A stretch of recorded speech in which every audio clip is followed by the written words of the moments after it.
မမမီနဲ့ကျွန်တော်ထင်းရှုပင်များသည့်မိုးတို့တက်ကနှင်းတောက်နေသောစီးစာကြီးမှာမမမီတယောက်ကိုပထမဆုံးအကြိမ်ကျွန်တော်သည်တွေးမြင်ခဲ့ရဘူးခြင်းဖြစ်သည်ပြန်ရည်သာဆောင်းငယ်ကြည့်ရှုလိုက်မည်ဆိုပါကထိုနေ့ရက်နှင့်နာရီတို့သည်ဝေးသောအလုံးဝေးသောအတိတ်အရေးမှာကြံရစ်ခဲ့ကြပြီလည်းဖြစ်သည်ဒိုးရစေကျွန်တော်ဖို့မှမူကလင်းအာယုံကမှပွင့်သောနှင်းပန်းကဲ့သို့တက်လွင်လန်းဆန်းလျက်ရှိနေကြတော့မည်ဖြစ်သည်နှင်းများတဖွဲဖွဲကြာဆင်းနေသောညာချမ်းစီစာမှာထင်းရှုပင်အကြားမှာရုတ်တရက်နှင့်တွေ့မြင်လိုက်ရသောလှခေါင်မင်းကိုကျွန်တော်သည်ဆွဲမြဲမှတ်မိလျက်ပင်ရှိသည်ဆယ်တန်းဆောင်ပွဲကိုဖြေဆိုခြင်းပြုရန်အတွက်ထိုစီကအလွတ်ကျမတ်ခဲ့ရသော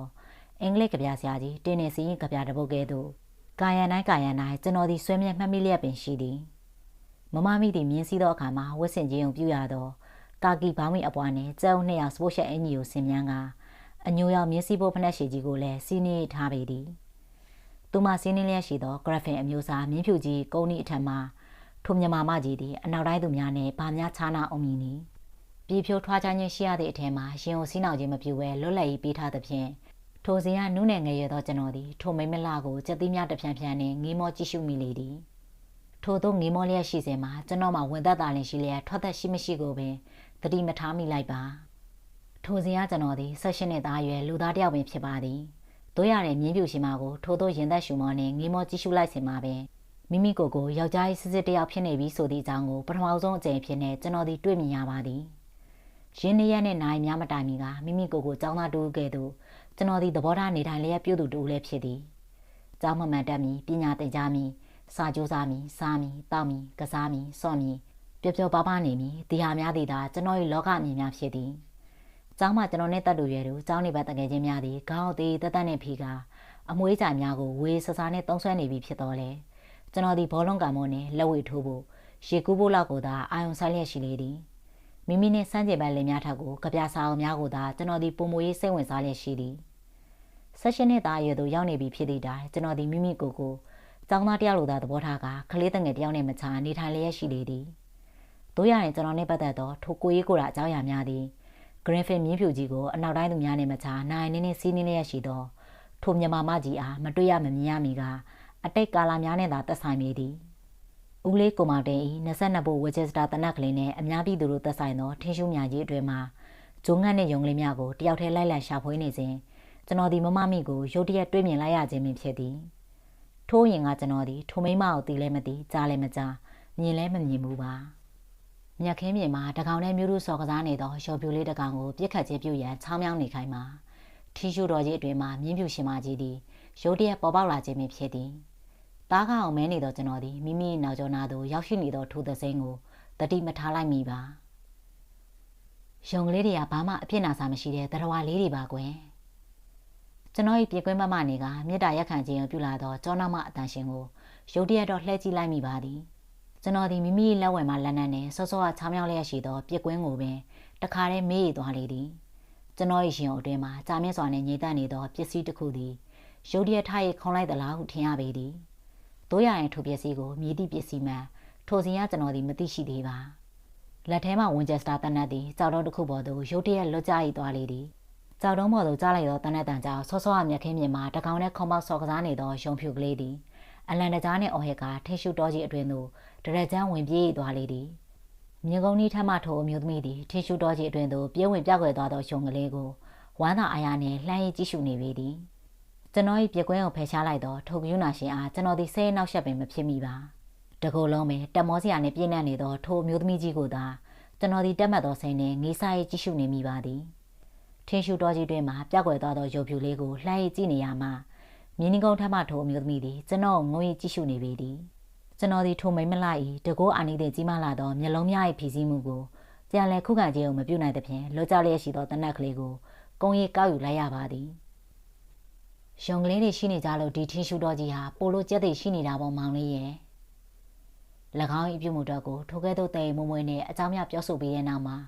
မမမီသည်၎င်း၏မြင်းဖြူကြီးကိုမတိမတာနဲ့ကြိတ်တိုးလိုက်ပေသည်ကျွန်တော်ကိုပင်စောင်းငယ်ကြည့်ရှုခြင်းကိုမပြုတော့ပါထွားချိုင်းတာမလာသောဂရဖင်အမျိုးသားမြင်းဖြူကြီးသည်၎င်း၏တခင်မကိုကြောထက်မှတင်ဆောင်ကထင်းရှူတော်အသင်းသို့ဝင်သွားလေသည်ထင်းရှူပင်များကြားမှာတရွေ့ရွေ့နဲ့သွားနေသောမြင်းဖြူကြီးကုန်းဤထက်မှထိုမိမလာကိုကျွန်တော်သည်ရင်သက်အောင်ငီးမောကြည့်ရှုနေမိပါသည်တို့ရတဲ့မြင်းဖြူရှင်မကတော့၎င်း၏နောက်ကျောကိုပြန်လဲဆောင်းငယ်ကြည့်ရှုပေါ်ပေမရာ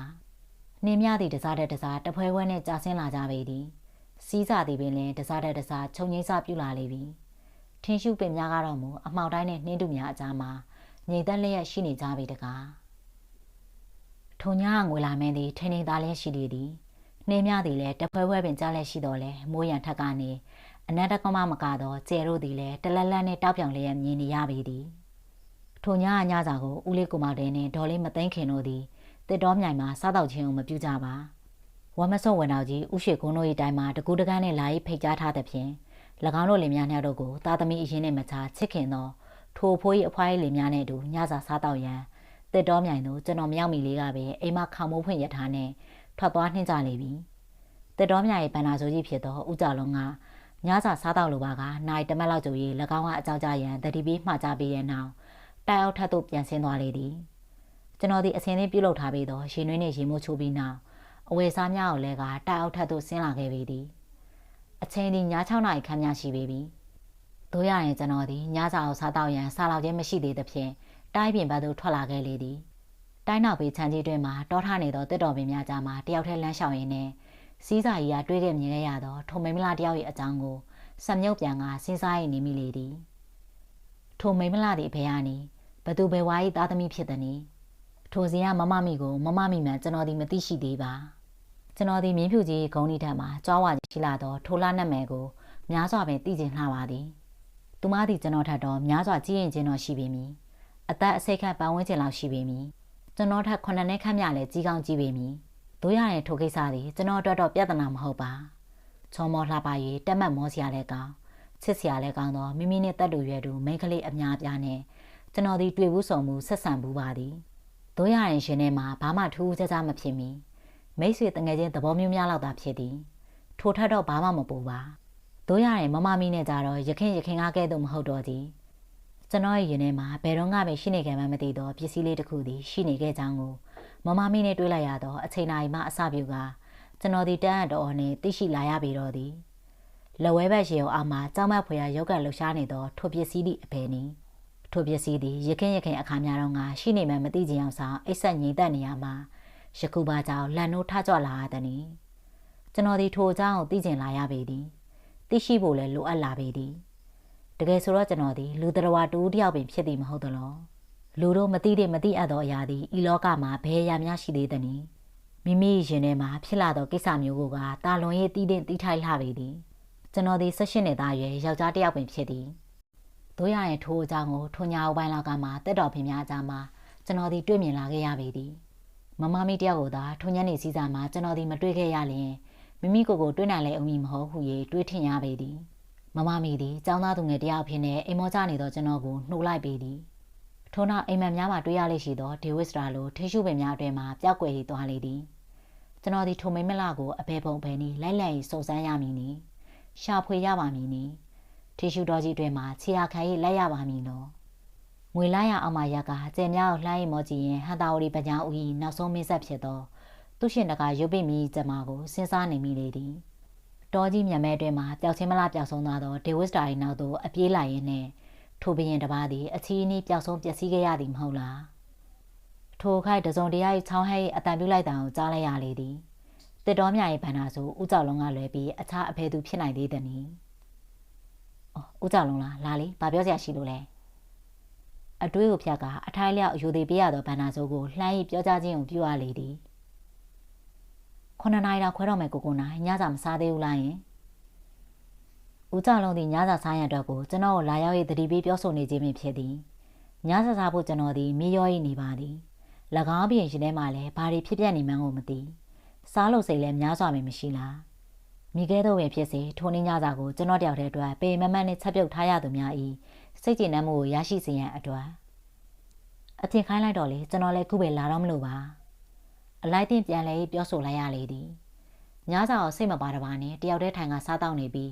အပြင်ဘက်မှာတော်တော်လေးအေးသလိုရှိနေတော့ကြောင့်ကျွန်တော်ဒီအပြင်သို့မထွက်တော့ပဲအနှွေးတဲ့ဝစ်စင်ရန်အိမ်မော်တက်သို့ပြန်တက်လာခဲ့လေသည်ဦးလေးနဲ့ဒေါ်လေးတို့လင်များသည်ဝန်တော်ကြီးအိမ်မှာတော်တော်နဲ့ပြန်လာအောင်မည်မဟုတ်သားသမီးတရားမှမရှိကြတော့ထိုလင်မယားနှစ်ယောက်တို့သည်အပြုတ်လူပြများကဲ့သို့လိုလလတ်နဲ့သွာလာနေထိုင်လျက်ရှိကြလေသည်ဦးလေးကိုမောင်တဲ့သည်ကျွန်တော်မိခင်မောင်ထွေးဆုံးဖြစ်လေသည်သူသည်ရခင်ကအစိုးရရှင်းနေတူလည်းဖြစ်သည် တို့ရတဲ့ချမ်းသာကြွားသောဒေါ်လေးမသိန်းခင်နဲ့အိမ်နောက်ကြပြီးရဲ့နောက်မှာအလုံးမထွက်က၎င်းရခမ၏တပ်ထုတွင်လုပ်ငန်းကိုအောင်မြင်မြင်နဲ့လုပ်ကိုင်နေသူတူလည်းဖြစ်သည်ရခိုင်ရှမ်းပြည်နယ်မြောက်ပိုင်းမှာသူ၏ရောက်ခမမိဘများနဲ့အတူနေထိုင်ခဲ့ရမှာတနေ့ကမှတစ်တော်မြအင်ကြီးကိုဝယ်ယူပြီးနောက်သူတို့လင်များနှစ်ဦးတည်းတတ်နေထိုင်လျက်ရှိကြခြင်းပင်ဖြစ်သည်အိမ်နောက်ကြခဲ့သည်မှာ10နှစ်ကျော်လွန်ခဲ့ပြီဖြစ်တော့လဲသားသမီးတရားမှမထုံးကားသောထိုလင်များတို့သည်ကျွန်တော်၏မိခင်ကတယောက်တည်းသောမွေးသောကျွန်တော်ကိုတော်တော်ကြီးပဲချစ်ခင်ကြလေသည်တစ်တော်မြအင်ကြီးကိုဝယ်ယူပြီးတဲ့နှစ်ကအစားပြုကကျွန်တော်ကို၎င်းတို့လင်များနဲ့အတူလာထားရန်ကျွန်တော်၏မိဘနှစ်ပါးတို့ထံမကြာခဏတောင်းရခြင်းုံပြုလေသည်ကျွန်တော်သည်မိဘနှစ်ပါးတို့၏တယောက်တည်းသောသားဖြစ်ပြီးကျွန်တော်၏မိဘများသည်၎င်းတို့၏မျက်စိအောက်မှာကျွန်တော်အပြောက်မခံနိုင်ကြကြ။တရင်ကျုံနဲ့နာတာလူကြောင်းမဲ့ရများတွင်မှာပင်ဒေါ်လေးနဲ့ဦးလေးတို့စီတို့ကျွန်တော်မထဲတတ်ကြ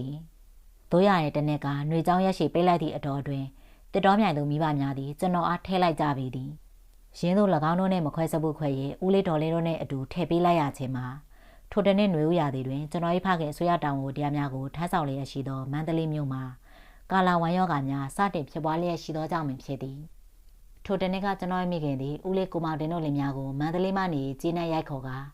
ကြားများပြန်မဖွင့်မီအတွင်ထိန်းသိမ်းကျူးမွေးထားရန်အပ်လိုက်ကြပေသည်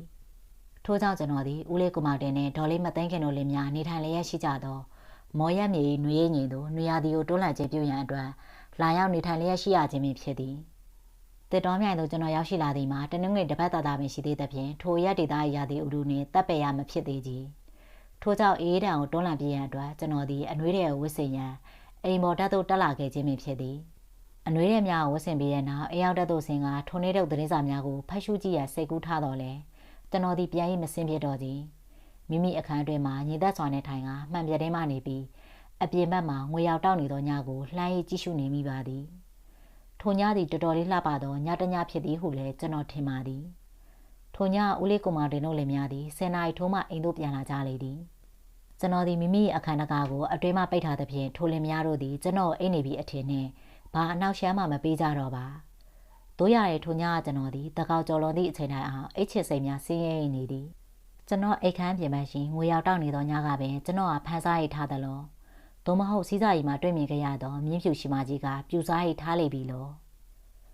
ာဒရန်ကလာ၏တန်ကြောက်ခောက်တန်12ချက်တိတိကိုကြားရပြီးတဲ့နောက်မှာမိမိကျမ်းမာရေးကိုထိသိဆောက်ရှောက်ရန်ကျွန်တော်ဒီအိတ်ဆက်ချေပြူရန်ကိုအားထုတ်ရပေသည်ရုံကလေးတွေရှိနေကြလို့ဒီထီရှူတော်ကြီးကပိုလိုကျက်တွေရှိနေတာပေါ့မောင်လေးရဲ့ထိုအတန်ရှင်းစကားလုံးလေးများကိုကျွန်တော်ဒီကြားအောင်လျက်ရှိပါသည်ကျွန်တော်၏အမကြီးအရွယ်ဖြစ်ကျွန်တော်အမောင်လေးဟုခေါ်ဝါခြင်းပြုလိုက်သောထိုမိမ့်မလှကိုလည်းကျွန်တော်ဒီသိကျင်လျက်ရှိခဲ့ပေသည်ကျွန်တော်ဒီထိုသခင်မကိုအဖေတို့တွေ့နိုင်ပါမည်နီသူမသည်မြင်းဖြူကြီးကိုစီးကထင်းရှူတော်ကြီးမှထွက်လာခဲ့သည်ထို့နောက်မြင်းဖြူကြီးကိုပင်စီးကထင်းရှူတော်အတွင်သို့ပြောင်းဝေးသွားလေသည်ထိုမြင်းဖြူရှင်မသည်အဘယ်နီအဘယ်သူနီထင်းရှူတော်ကြီးအလားကိုထိန်းသိမ်းဆောက်ရှောက်လျက်ရှိသောအရှင်သခင်မပင်လောထိုမမကိုကျွန်တော်သည်အဘယ်သို့ရှာဖွေရပါမည်နီအဘယ်သို့တွေးရှိနိုင်သနည်းကျွန်တော်သည်ထိုမမကိုအလွန်တရာတွေးကျင်မြင်ခြင်းလှပါသည်သိကျင်ကျွမ်းကျင်လှပါသည်နှွေခါခေါင်းမှာနှင်းများတဖွဲဖွဲကြာဆင်းနေတတ်သောမော်ရက်မြေနှွေးငိမ်သို့ထိုတနေ့ကကျွန်တော်သည်မရောက်ရှိခဲ့လျင်မမမီးနဲ့လူချင်းတွေ့ဆုံရန်မိကဲသို့မှအကြောင်းရှိနိုင်လိမ့်မည်မဟုတ်ဤညင်းညူမြည်တမ်းတာကိုလည်းယခုကဲ့သို့နှစ်လပြိစီရာရှီလျားကြာမြင့်ခဲ့ပြီးမှဖွင့်ဟအန်ထွက်ခြင်းကိုပြုရန်အတွက်အကြောင်းတစုံတရာရှိလိမ့်မည်တော့မဟုတ်တို့ရရင်ဆယ်တန်းဆောင်ပွဲကိုဖြည့်ဆိုခြင်းပြုရသောနှွေဥပေါက်တရားသည်ကကျွန်တော်၏မိဘများနေထိုင်လျက်ရှိသောမန္တလေးမှာကာလာဝမ်ယောဂများစတင်ဖြစ်ပွားခြင်းကိုအကြောင်းပြုကမောကုန်းမြင့်ပေါ်သို့မမျှော်လင့်မထင်မှတ်ဖဲနဲ့ကျွန်တော်သည်တက်ရောက်လာခဲ့ရခြင်းဖြစ်သည်ထိုရက်ဒေသသို့ရခင်ကကျွန်တော်သည်မရောက်ခဲ့ဘူးကြီးမမမီနဲ့ပထမဆုံးကြိမ်ထီရှူတော်ကြီးအတွင်မှာလူချင်းတွေ့မြင်ခဲ့ရသောညကကျွန်တော်သည်ညတော်ကြီးနံမှာအိပ်ပျော်ရည်သွားသဖြင့်နောက်တစ်နေ့မှာနေတော်ကြီးမြင်မှာအိယာနိုးပေသည်အိယာမှာနိုးလင်နိုးခြင်းကျွန်တော်ရှေးဥစွာနှင့်တတိယသောအကြောင်းအရာမှာမြင်းဖြူကြီးကုန်းနေထံမှာထိုမြမမကြီးပင်ဖြစ်သည်အခါတိုင်းဆိုရင်ကျွန်တော်သည်တခုစားဖို့တောက်ဖို့ကိုသာတတိယလေးရှိလေသည်တို့ရရင်ထိုနေ့နဲ့မှအစားပြုပါပြောင်းလဲရသွားပေသည်တောက်တက်ရှိထမင်းစားကမှာကျွန်တော်တို့ကိုဆင်းလင်းပြုလုပ်ပေးထားသောနနက်စာကော်ဖီပါမုတ်ထောပတ်သောကျုပ်တဝက်ချက်ကျော်နဲ့ဝုတ်ချောင်းကျော်များကိုတယောက်တည်းစားတော့ခြင်းပြုရခြင်းဒေါ်ကြီးမသိန်းခင်သည်မိဖို့ကြောင့်ပါမှာအိမ်ရှိအစီကံများကိုတစုံတရာပြောဆိုခံခွဲနေရမှာထမင်းစားကန်းတွင်သို့ဝင်လာရင်ကျွန်တော်နှုတ်ဆက်လေသည်မင်းညတော်တော်အိတ်လိုကောင်းနေနေတူတယ်ဟုတ်လားဟိမောင်မောင်နိုင်ကုံဆုံးခဲ့သောညသည်ကျွန်တော်၏တသက်နှင့်တကုံမှာမျက်လုံးကြောက်သောဖြစ်ခဲ့ရသောညတညပင်ဖြစ်သည် တို့ရရင်ဟုတ်ကဲ့တော်လေးဟူ၍ကျွန်တော်ဒီအလိုက်တဲ့အလျားတဲ့လေလေကြီးပြောပြလိုက်ရလေသည်မင်းဦးလေးကတော့ညမင်းကိုနှုံမလို့လုပ်သေးတယ်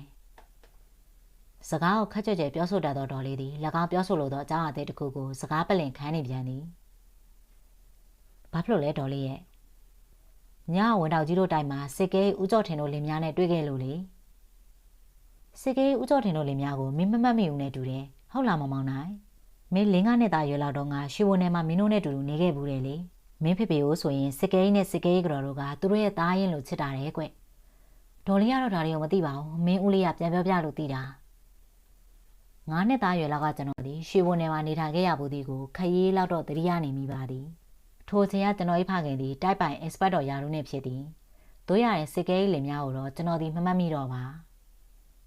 ကျွန်တော်တော့မမှတ်မိဘူးတော့လေမင်းကငယ်သေးလို့ဖြစ်လိမ့်မယ်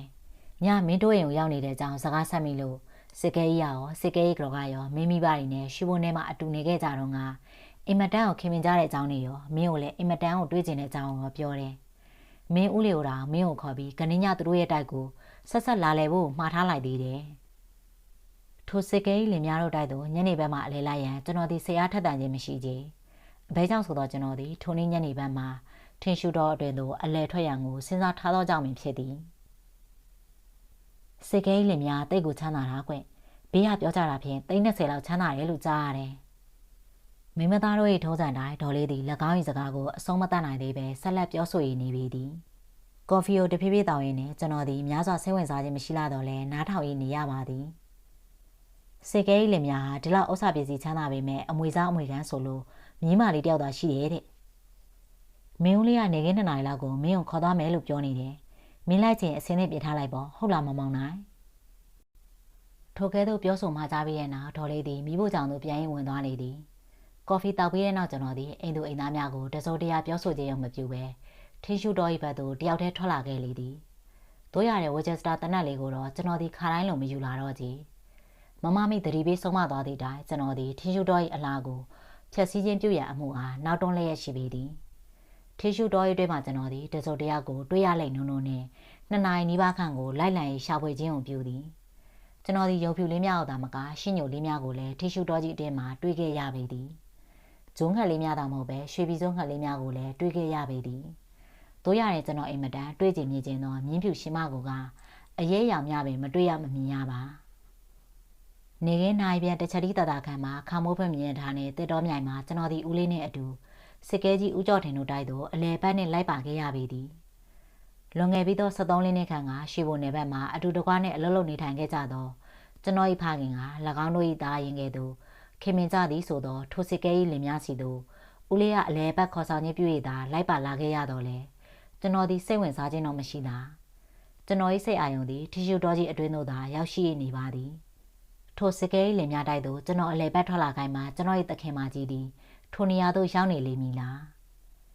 းမြင်းနှကောင်ကားသောယထာသည်ညီညာသောလမ်းမ၏အတိုင်းတငိမ့်ငိမ့်နှင့်ပြေးလွှားနေပေသည်လမ်း၏ဘေးတစ်ပတ်တစ်ချက်မှာညီညာနှင့်စီတန်းစာပြထားသောစိတ်မန်းပင်များသည်ရဲရဲနေအောင်လို့ပွင့်ရင်နေကြပါသည်တို့ရတဲ့ထိုအလှပသည်ကျွန်တော်၏စိတ်အာရုံကိုဆွဲဆောက်ခြင်းမပြုနိုင်ကြဘာများတလောက်တောင်စဉ်းစားနေရတာလဲမမောင်နိုင်ဘာများတလောက်တောင်စဉ်းစားနေရလဲမမောင်နိုင်ဦးလေးကောင်မောင်တင်ကကျွန်တော်၏ပခုံးကိုပုတ်ရင်မိလိုက်ပါသည်ထိုကဲ့သို့အမေးခံလိုက်ရတော့မှပဲကျွန်တော်သည်ထီရှူတော်၏စီမှာမြင်းထားပေါ်သို့ပြန်လဲရောက်ရှိလာပေသည်ရုတ်တရက်တော့ကျွန်တော်သည်ထိုမေးခွန်းကိုမိကဲ့သို့ပြန်လဲဖြေကြားခြင်းပြုရန်စဉ်းစားလို့ပင်မရဒိုးစီလာနေတာဖြစ်ဘာမှမကြသေးဘူးမင်းကမင်းဖေဖေနဲ့မမေတို့ကိုအောင်းမိနေပြီလားကွ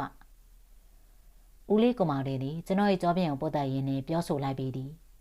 ဦးလေး၏ဆွဆွဲချက်သည်မမှန်ပါကျွန်တော်သည်မိဘနှစ်ပါးတို့ကိုမေးရော၏နေသူပင်ဖြစ်သည်ဒိုးနဲ့လာနေရတာမပြောလို့လားကွ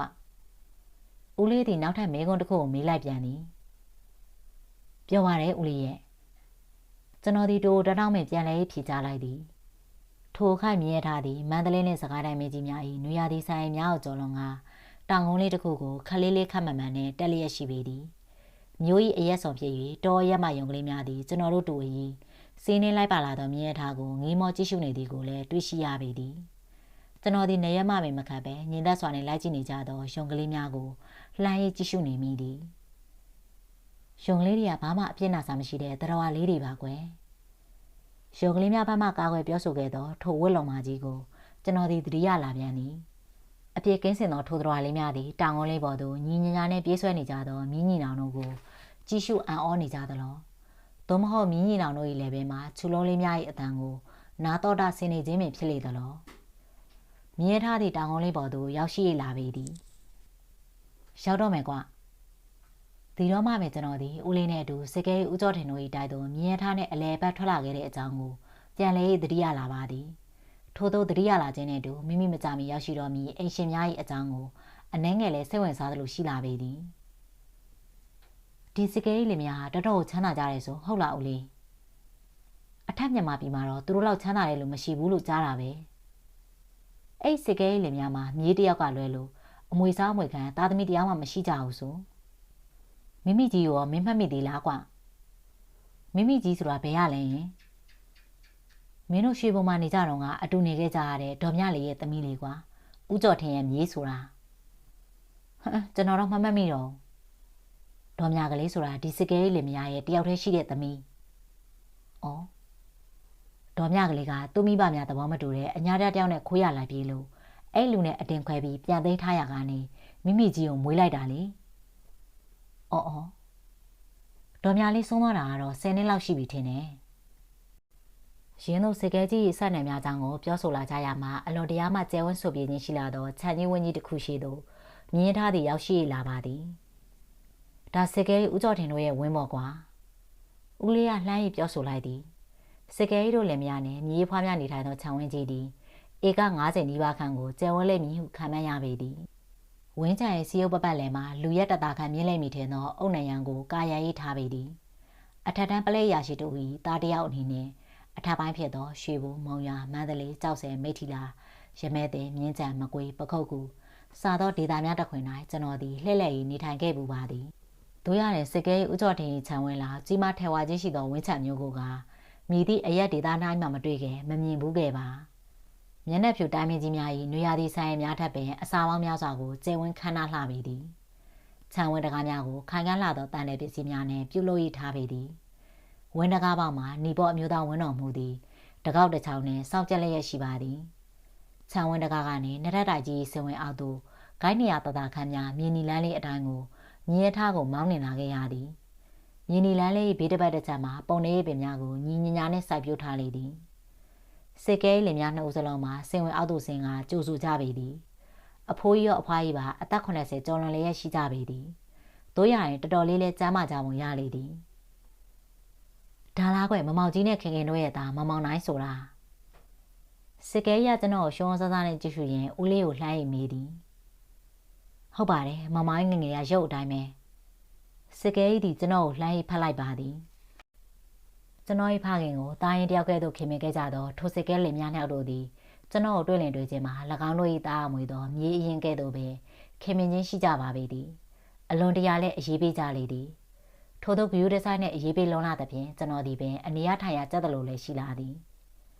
ရာသီဥတုသည်ကောင်းမွန်တာယာလာသောကြောင့်နေ့လည်ခင်းလက်ဖက်ရည်ပွဲကိုတိုက်ရှိမျက်နှာရှိနှင်းစီပင်များကြားမှာတဲခင်းပြင်ဆင်ပေးလေသည်စကဲလင်များနှစ်ယောက်စလုံးကကျွန်တော်၏မိဘများအကြောင်းကိုတယောက်တစ်လဲစီအဆက်မပြတ်မင်းမြန်းလျက်ရှိကြသည်၎င်းတို့ထံသို့တစ်ခေါက်မှလာရောက်လေပတ်ခြင်းကိုမပြုသောကျွန်တော်၏မိဘများကိုလည်းတပြစ်တောက်တောက်နှင့်အပြစ်တင်ပြောဆိုခြင်းကိုပြုကြလေသည်လက်ဖက်ရည်ပွဲတွင်စကဲလင်များနှစ်ယောက်နှင့်ကျွန်တော်တို့တူကြီးနှစ်ယောက်သာရှိသည်စကဲလင်များ၏တယောက်ထဲသာရှိသောမိမလေးမိမိကြီးဆိုသူကမတွေ့ရသေးသည်တို့ရရင်ထိုအကြောင်းအရာကိုဦးလေးကပင်မင်းမြန်းခြင်းကိုပြုသည်မိမိတယောက်ကမမြင်မိပါလားဒီမိန်းကလေးတယောက်တော့ဂူရက်တီကိုအိယာမထားသေးဘူးနဲ့တူတယ်ရင်းသည့်ခိုင်မှာပဲကျွန်တော်၏မာဖျားကြီးသည်လက်ဖက်ရည်ပွဲရှိရာသို့ကြွားမြန်း၏လာပေသည်ကျွန်တော်သည်ယခုတစ်ချိန်မှာမြန်မာမဆဆန်နှင့်ဝက်စားဆင်ရင်ထားသောမမမီကိုရှင်တလန်းလန်းနှင့်အံဩကကြည့်ရှု၍နေမိသည်မြင်းဖြူကြီးကုန်းနီထက်မှာတမျိုးတစ်ပုံနှင့်ကြည့်ရှုကောင်းတဲ့ကဲ့သို့ယခုကဲ့သို့မြဆဆန်နှင့်ဆင်မြန်းလာတဲ့အခါမှာလဲမမမီတယောက်သည်အံဩလောက်စရာပင်ဖြစ်သည်မိမိသူ့ကိုကြည့်စားဘယ်မှာတွေ့ဘူးလဲလို့ထင်လဲစကဲကြီးက၎င်း၏မိမလေးကိုလှမ်း၍မိလိုက်ပေသည်မင်းညမိမိမြင်းလျှောက်စီးရင်းနဲ့တွေ့ခဲ့တဲ့မောင်လေးမဟုတ်လားမမမေစကားကိုကျွန်တော်နဲ့မမမေတို့နှစ်ဦးသာနားလည်နိုင်ကြမည်ထင်သည်ကြံလူကြီးများသည်ဘာမှမသိလိုက်ကြမည်မထင်ဘိုးဘိုးတို့ရှိဘူးမှနေကြတော့ငါအိမ်ကြီးကပ်ပြီးအတူနေခဲ့ကြရတဲ့ တိုက်ပိုင်အင်စပက်တော်မမောင်ကြီးနဲ့ခင်ခင်တို့ရဲ့သားလေဟင်ဒါဦးလေးကိုမောင်ကြီးရဲ့သားမမောင်နိုင်လားမမမိသည်ကျွန်တော်၏နာမည်ကိုပင်ကောင်းစွာမှတ်မိတဲ့ကဲ့သို့ဝမ်းသာအားရနှင့်ပြောဆိုလိုက်သည်မမမိကိုကျွန်တော်သည်ပြုံးရကြည့်ရှုနေမိပါသည်ကျွန်တော်၏နာမည်ကိုပင်မှတ်မိလောက်အောင်ခင်မင်ဘူးဟန်ရှိသောထိုအမျိုးသမီးကြီးကိုကျွန်တော်သည်များစွာပဲကျဉ်းနှံ့မိပါသည်ရွှေဘုံကတော့မိမိတို့ရဲ့ channel ကိုနေတိုင်းလာဆော့နေတာမိမိမှတ်မိနေသေးတယ်ငယ်တော့ဆော့တယ်လို့အခုလည်းမင်းဆော့နေတော့မဲလားမမောင်နိုင်မမမိကကျွန်တော်ကိုခပ်ပြုံးပြုံးပဲမေးလာပါသည်ထိုမေကုန်းကိုလက်ဖက်ရည်ပွဲမှာအခြားလူကြီးများသည်နားလည်နိုင်ကြလိမ့်မည်မထင်ကျွန်တော်ဒီမမမိကိုပြောရည်သာကြည့်ရှုနေမိပါသည်ထင်းရှိုးတော်၏အတွဲမှာတနေကင်းလုံးလိုက်လံရှာဖွေခြင်းကိုပြုခဲ့ရသောကျွန်တော်၏တခင်မကြီးကိုတွေ့မဲ့တွေ့တော့ယခုကဲ့သို့တွေ့နေရပါပကောထိုတနေ့ကနွေလာကျောင်းမရက်များအတွင်းမှာမမမိရှိရာမော်ကုန်းမြင့်အရက်ဒေတာမှာကျွန်တော်ဒီကျွန်တော်၏ကျောင်းအရက်များကိုကိုလွန်စေခဲ့ပါသည်နွေရင်ရင်တို့ကျွန်တော်ရောက်ရှိလာပြီးတဲ့နောက်တနင်္ဂနွေ3ရက်ခန့်အကြာမှာတားဟုတ်လွမ်းသောအမေသည်၎င်း၏မောင်ရှိရာသို့တက်လိုက်လာခဲ့သည်မန္တလေးမှာဖြစ်နေသောယောဂချင်းတွေများသည်ညှိသက်အေးချမ်းသွားပြီဖြစ်သောကြောင့်အမေသည်ကျွန်တော်ကိုပြန်ခေါ်ရန်လိုက်လာခဲ့ခြင်းပင်ဖြစ်သည်ကျွန်တော်သည်အမေနှင့်ပြန်မလိုက်လိုကြောင်းညှင်းဆန်လိုက်သည်အမေသည်ပြန်လိုက်ရန်ကျွန်တော်တို့3ရက်ခန့်များချောမော့ဆွဲဆောင်ခြင်းအောင်ပြုသည်ကျွန်တော်တို့သားမိနှစ်ယောက်စလုံး3ရက်ခန့်အကြာမှပြန်မလာတဲ့အခါအဖေသည်အရေးပေါ်ခွင့်ယူကလိုက်လာပြန်လေသည်အဖေနှင့်မိတို့သည်ကျွန်တော်တို့ကြခွဲကြဘူးသူများမဟုတ်၍၎င်းတို့နှင့်မန္တလေးကိုပြန်လာရန်အမျိုးမျိုးချောမော့ပြောဆိုလေသည်အမေကတလဲအဖေကတလဲပြောဆိုပြီးကြတဲ့အခါမှာပြန်ရေးလည်းပြောဆိုကြပြန်သည်ကျွန်တော်ဒီမိဘနှစ်ပါးတို့ကိုအလွန်တရာခင်တွယ်သောသားဖြစ်သည်တို့ရရင်ထိုအမှုသည်အတိတ်ကာလများနှင့်သာသက်ဆိုင်သည်ကျွန်တော်ဒီမလိုက်လိုကြောင်းကိုခါတီးတီးညှင်းဆန်လိုက်သည်ဦးလေးတော်လေးများနှင့်နေရာသည့်အတွက်ကိုပြောကြောင်းຫນွေရဲညင်ကိုလည်းချစ်ကြောင်းကိုပြောဆိုလိုက်ပါသည်အဖေသည်ຫນွေရဲညင်သို့ရောက်သည့်အခါစစ်ကဲဦးကျော်ထင်တို့တိုက်သို့အလဲသွားလေသည်အမေနှင့်ကျွန်တော်တို့ကိုလည်းခေါ်သွားသည်အမေနဲ့ဖေတို့တစ်တော်မြိုင်သို့ပြန်ကြတဲ့အခါမှာကျွန်တော်ဒီ၎င်းတို့နဲ့အတူတပါးတည်းပြန်မလိုက်ပါမမမီနဲ့အတူမြင်းတို့လျှောက်စီရင်ကြမ်းခဲ့လေသည်အဖေသည်နှွေးငိမ်မှကြကြမနေနိုင်အလောက်ဝတ္တရားရှိနေသဖြင့်အရေးပေါ်ယူငင်းလာရသောခွင့်ရက်ကုန်းလင်ကုန်းကျင်းမှာမန္တလေးသို့ပြန်ရလေသည်အဖေမန္တလေးသို့ပြန်ပြီးတဲ့နောက်မှာအမေသည်ကျွန်တော်ကိုဆက်လက်ရေးချောမော့ပြောဆိုခြင်းကိုပြုသည်3ရက်ကြာများစိတ်ရှိလက်ရှိချောမော့ပြောဆိုရင်မရတဲ့အခါမှာသူ့လင်ကိုလည်းရက်ကြကြနဲ့မခွဲဘူးသောအမေသည်ကျွန်တော်အထူးပြုဆိုင်ကြည့်ရှုရန်ဦးလင်းနဲ့ဒေါ်လေးတို့ကိုတတော်တော်နဲ့မှားကြပြောဆိုပြီးနောက်မန္တလေးသို့ပြန်ဆင်းသွားလေသည်ကျွန်တော်ဒီမိဘနှစ်ပါးကိုရခင်ကကြကြခွဲခဲ့ဘူးသူမဟုတ်တရက်2ရက်မြခွဲရလင်မယ်လွမ်းစွန်းတတတ်သောသားပင်ဖြစ်သည်တို့ရရင်ဤချိန်မှာတော့ထိုခဲ့သူမဟုတ်၎င်းတို့၏မျက်စိအောက်ကနေအပြောက်မခံနိုင်ကြသောထိုလင်မယားနှစ်ယောက်တို့ကိုကျွန်တော်ဒီမေးရောရေးပင်နေပါသည်ຫນွေကြောင်မရံများခက်မြက်များနဲ့ကုတ်ဆိုးသွားမည့်အရေးကိုစိုးရင်လည်းရရှိသည်မမမီကိုကျွန်တော်ဒီတနေ့မမြင်ရလည်းမယ်မနေနိုင်မထိုင်နိုင်သောဖြစ်သို့ရောက်ရှိလာပါသည်မမမီကလည်းကျွန်တော်ကို၎င်း၏မောင်ရင်းနဲ့မချလွန်စွာပဲအရေးပေးကူးဆိုင်လာသည်မမမီနဲ့ကျွန်တော်ဒီရေကူးကမှအတူရေကူးကြသည်ညနေပိုင်းများမှာထေရှူတော်ကြီးများအတွင်မှာမြင်းအတူစီကြသည်နနက်သုံးပုံညစာကိုအတူစားတတ်ကြသည်နေ့လည်ခင်းများမှာလက်ဖက်ရည်အတူတောက်ကရုပ်ရှင်ကိုအတူသွားရည်ကြီးကြလေရှိသည်မမမီတို့၏တိုက်သို့ဦးလင်းနဲ့အတူရောက်ရှိခဲ့ပြီးတဲ့နောက်မှာကျွန်တော်ဒီတတော်မြိုင်မှာအိတ်ဆက်သောညများပင်နေပါကမမမီတို့၏တိုက်မှာအိတ်ဆက်ခြင်းပြုသောညအများသည်မမမီကိုတွေးမြင်နေရသည့်အတွက်ကျွန်တော်ဒီနေလို့ထိုင်လို့ရသည်အတူထမင်းစားရတဲ့ခါမှာထမင်းမိန်သည်မြင်းတူစီးရတဲ့ခါမှာ၎င်းရုပ်ရှင်အတူကြည့်ရတဲ့ခါမှာ၎င်းကျွန်တော်ဒီမိုးမမြင်လေးမမြင်လောက်အောင်ပျော်ပိုက်လှပေသည်မမမီသည်မြန်မာဆောင်းကောက်ကိုကောင်းစွာတီးတတ်သည်ဆောင်းကောက်ကြီးဖြင့်တေးတဲ့တပုတ်ကိုဖြစ်စေဘောလဲကိုဖြစ်စေတီးတဲ့လေးရှိတဲ့အခါတိုင်းမှာကျွန်တော်ဒီ၎င်း၏ဘီလုံးဆိုသောအင်ခွေးတစ်ကောင်နှင့်မချထိုသခင်မ၏ထံမှညင်သက်စွာနှင့်ခါစားနေတတ်သည်စစ်ကဲလင်များကလည်းကျွန်တော်ကိုချစ်ခင်အရေးပေးလေသည်၎င်းတို့တိုက်ကြီးနှင့်ခြံကြီးတွင်မှကျွန်တော်နေခြင်းလိုနေထိုင်ခြင်းကိုကြည်နက်နက်နှင့်ခွင့်ပြုထားသည်များပြားလာသော၎င်းတို့၏အခြေအများကိုကျွန်တော်အလိုရှိသမျှလောက်ကင်ပေးရန်အမိန့်ထုတ်ဆင့်ထားလေသည်ကျွန်တော်ဒီမမမီတို့ရဲ့အိမ်သားတယောက်နဲ့ဘာမှမချတော့ကျွန်တော်အတွက်တကားမရှိဓာမရှိဖြစ်သည်အဆဆရရကျွန်တော်၏သဘောတိုင်းလည်းဖြစ်သည်လာတာသောညများမှာကျွန်တော်ဒီမမမီနဲ့အတူ2ယောက်တည်း၎င်းတို့၏ကျယ်ဝန်းသောခြံကြီးများအတွင်မှလမ်းလျှောက်ခြင်းကိုပြုလေသည်တခါတရံမှမြင်း6ကောင်ကတော့အမိုးဖွင့်မြင်ရထားဖြင့်တသက်မဲ့လမ်းထွက်ကြပေသည်နေ့လည်နေခင်းများမှာလည်းကျွန်တော်ဒီမမမီနဲ့လူချင်းခွဲသည်ဟူ၍မရှိတပူးတည်းပူးနေတတ်သည်တို့ရရင်မမမီသည်ညီငွေသောလက္ခဏာနှင့်အမူအရာများကိုလုံးဝမပြထိုအခါများမှာမမမီသည်ရှေးအောင်နောက်ဖြစ်များကိုပြန်လဲပြောကြားတတ်ပေသည်မင်းငယ်ငယ်တော့အသက်ကိုဆိုးတာကွဘယ်လိုဆိုးတာလဲမမမီပြောပြစမ်းမအောင်ကျွန်တော်ဒီမမမီကြက်သိရှိလာသောမျက်နှာကိုငေးဆိုင်ကြည့်ရှုရင်းနဲ့ပြန်ရင်မေးလိုက်မိသည် မမမိစီယာပစ္စည်းတစ်ခုခုကိုမင်းလိုချင်လို့မရတာနဲ့တပြိုင်နက်မြေကြီးပေါ်မှာပြစ်လဲပြီးထွတ်ထွတ်လို့ငိုတော့တာပဲဒီလောက်တောင်ပဲစိုးတယ်လားမမမီမင်းမေကိုမေးကြည့်ပါလားဒေါ်လေးရတာမမမီကမင်းကိုအခုလောက်လိုလိုက်ရမလားဆိုပြီးမကြမကြောက်အပြစ်တင်နေတယ်တခါတည်းမမမီစီယာပစ္စည်းကိုမင်းလိုချင်လို့မရရင်မမမီကိုခဲနဲ့လည်းပေါက်သေးတယ်တခါမင်းခဲနဲ့ပေါက်လို့မမမီရဲ့ကားမှာအခုရက်တီကိုအမာရွတ်ကြံသေးတယ်ထို့သောပြောဆိုက၎င်း၏ကြိုးစားမှာလက်မဝါခန့်ရှိသောအမာရုပ်ကလေးကိုပြသလိုက်သည်မမမီသည်ရှီဘိုနယ်မှာရှိခဲ့စဉ်ကကျွန်တော်တော်တော်ကြီးပဲခင်မင်ခဲ့ပုံလည်းရသည်မမမီမှာမောင်နှမသားချင်းတရားမှမရှိကျွန်တော်မှလည်းထို့အတူပဲဖြစ်သည်မမမီနဲ့တူထိုတန်းတဲ့ຫນွေရများကိုမော်ကုန်းမြင့်မှာကုန်လွန်ခဲ့ရစဉ်ကျွန်တော်မတိမတာနဲ့တတိပြုမိသောအချက်တစ်ချက်ကိုတွေ့ရှိခဲ့ရသည်တို့ရရင်ထိုစဉ်ကကျွန်တော်ဒီထိုကိစ္စကိုများစွာအေးထားလောက်ဆရာမဟုတ်ဟုသဘောထားကတမန်ငါရှာငါပဲနေလိုက်သည်မမမီတို့၏တိုင်မှာဒရဝမ်မာလီကလာမြင်းထားမောင်သမားဘွိုင်းကလာနဲ့အခြားအိမ်စီများအပါအဝင်စုပါအခိုင်စေ9ယောက်များရှိသည့်အနက်၎င်းတို့၏တိုင်တွင်ဘန္နာစိုးလုတ်ကိုလောက်ကင်နေသောကိုမြတ်ကျော်ဆိုသူရှိသည်ကိုမြတ်ကျော်သည်အသက်30ခန့်အရွယ်ထားမောင်မောင်နှင့်လူရည်တန်းတစ်ယောက်ပင်ဖြစ်သည်ထိုသူသည်ဘန္နာစိုးဟူ၍သာဆိုရတော့လဲအိမ်သားတစ်ယောက်နှင့်မခြားနေထိုင်လေးရှိသူလည်းဖြစ်သည်စစ်ကဲ၏လင်များကလည်းကိုမြတ်ကျော်ကို၎င်းတို့၏အတွင်းလူဖြစ်နေများစွာအရေးပေးယုံစားကြပုံလည်းရသည်အခြားသောစီကံများသည်ကိုမြတ်ကျော်ကိုများစွာယူသည်ကြောက်ဝင်ခြင်းကိုပြုကြသည်ကိုမြတ်ကျော်သည်စစ်ကဲတို့လင်များတိုက်မှာအခြားသောအစီကံများပေါ်မှာသာမဟုတ်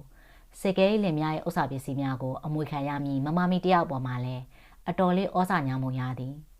မမမီကိုယ်၌ကလည်းကိုမြတ်ကျော်ကိုတော်တော်လေးအရေးပေးရောဝင်ကယူသည်ကြောက်အောင်မလည်းရသည်မိခဲတော်ဝင်ဖြစ်စေကိုမြတ်ကျော်ဆိုသော၎င်းတို့၏အိမ်မှာအခိုင်းစီတယောက်နှင့်ပတ်သက်ပြီးထိုစဉ်ကကျွန်တော်သည်များစွာအလေးဂရုမပြုပင်ငယ်ရွယ်သူတို့ဘာသာပါဝအမှုမဲ့အမှတ်မဲ့နှင့်နေထိုင်ခဲ့သည်ကိုမြတ်ကျော်၏ထူးခြားသောမူရာနှင့်ပတ်သက်၍ကျွန်တော်သတိပြုမိသောအချက်တစ်ချက်က၎င်းတို့၏တိုက်မှာကျွန်တော်သည်တကားမရှိတာမရှိဝင်ထွက်နေခြင်းကိုများစွာသဘောမကျလာသောလက္ခဏာပင်ဖြစ်သည်သူသည်မမမီနှင့်ကျွန်တော်ရောဝင်ရင်းနှီးနေထိုင်ခြင်းကိုကြည့်ရှုနိုင်မှုလည်းမရကျွန်တော်ကိုမျက်စောင်းထွေးထွေးကြည့်ရှုတတ်ပေသည်ကိုမြတ်ကျော်ကကျွန်တော်ကိုမှနှစ်သက်သောလက္ခဏာနဲ့အမူအရာများကိုမတိမတာနဲ့ပြလာခြင်းကိုပြုတဲ့အခါမှာ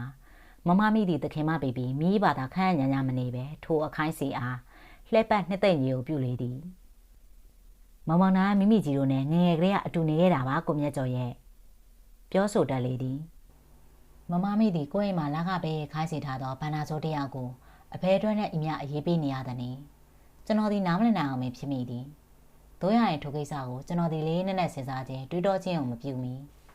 မမမီသည်ကျွန်တော်ရင်ထဲမှာပကလေးတိုင်းဖြစ်ပေါ်နေသောအကြောင်းအရာများကိုအလင်းမြေရဲမိသိရှိရန်မတူကျွန်တော်လည်းမိမိရင်ထဲမှာဖြစ်ပွားနေသောအကြောင်းအရာများကိုမမမီကအဖေကဲ့သို့ဖွေးဟပြောဆိုနိုင်မှမည်နီ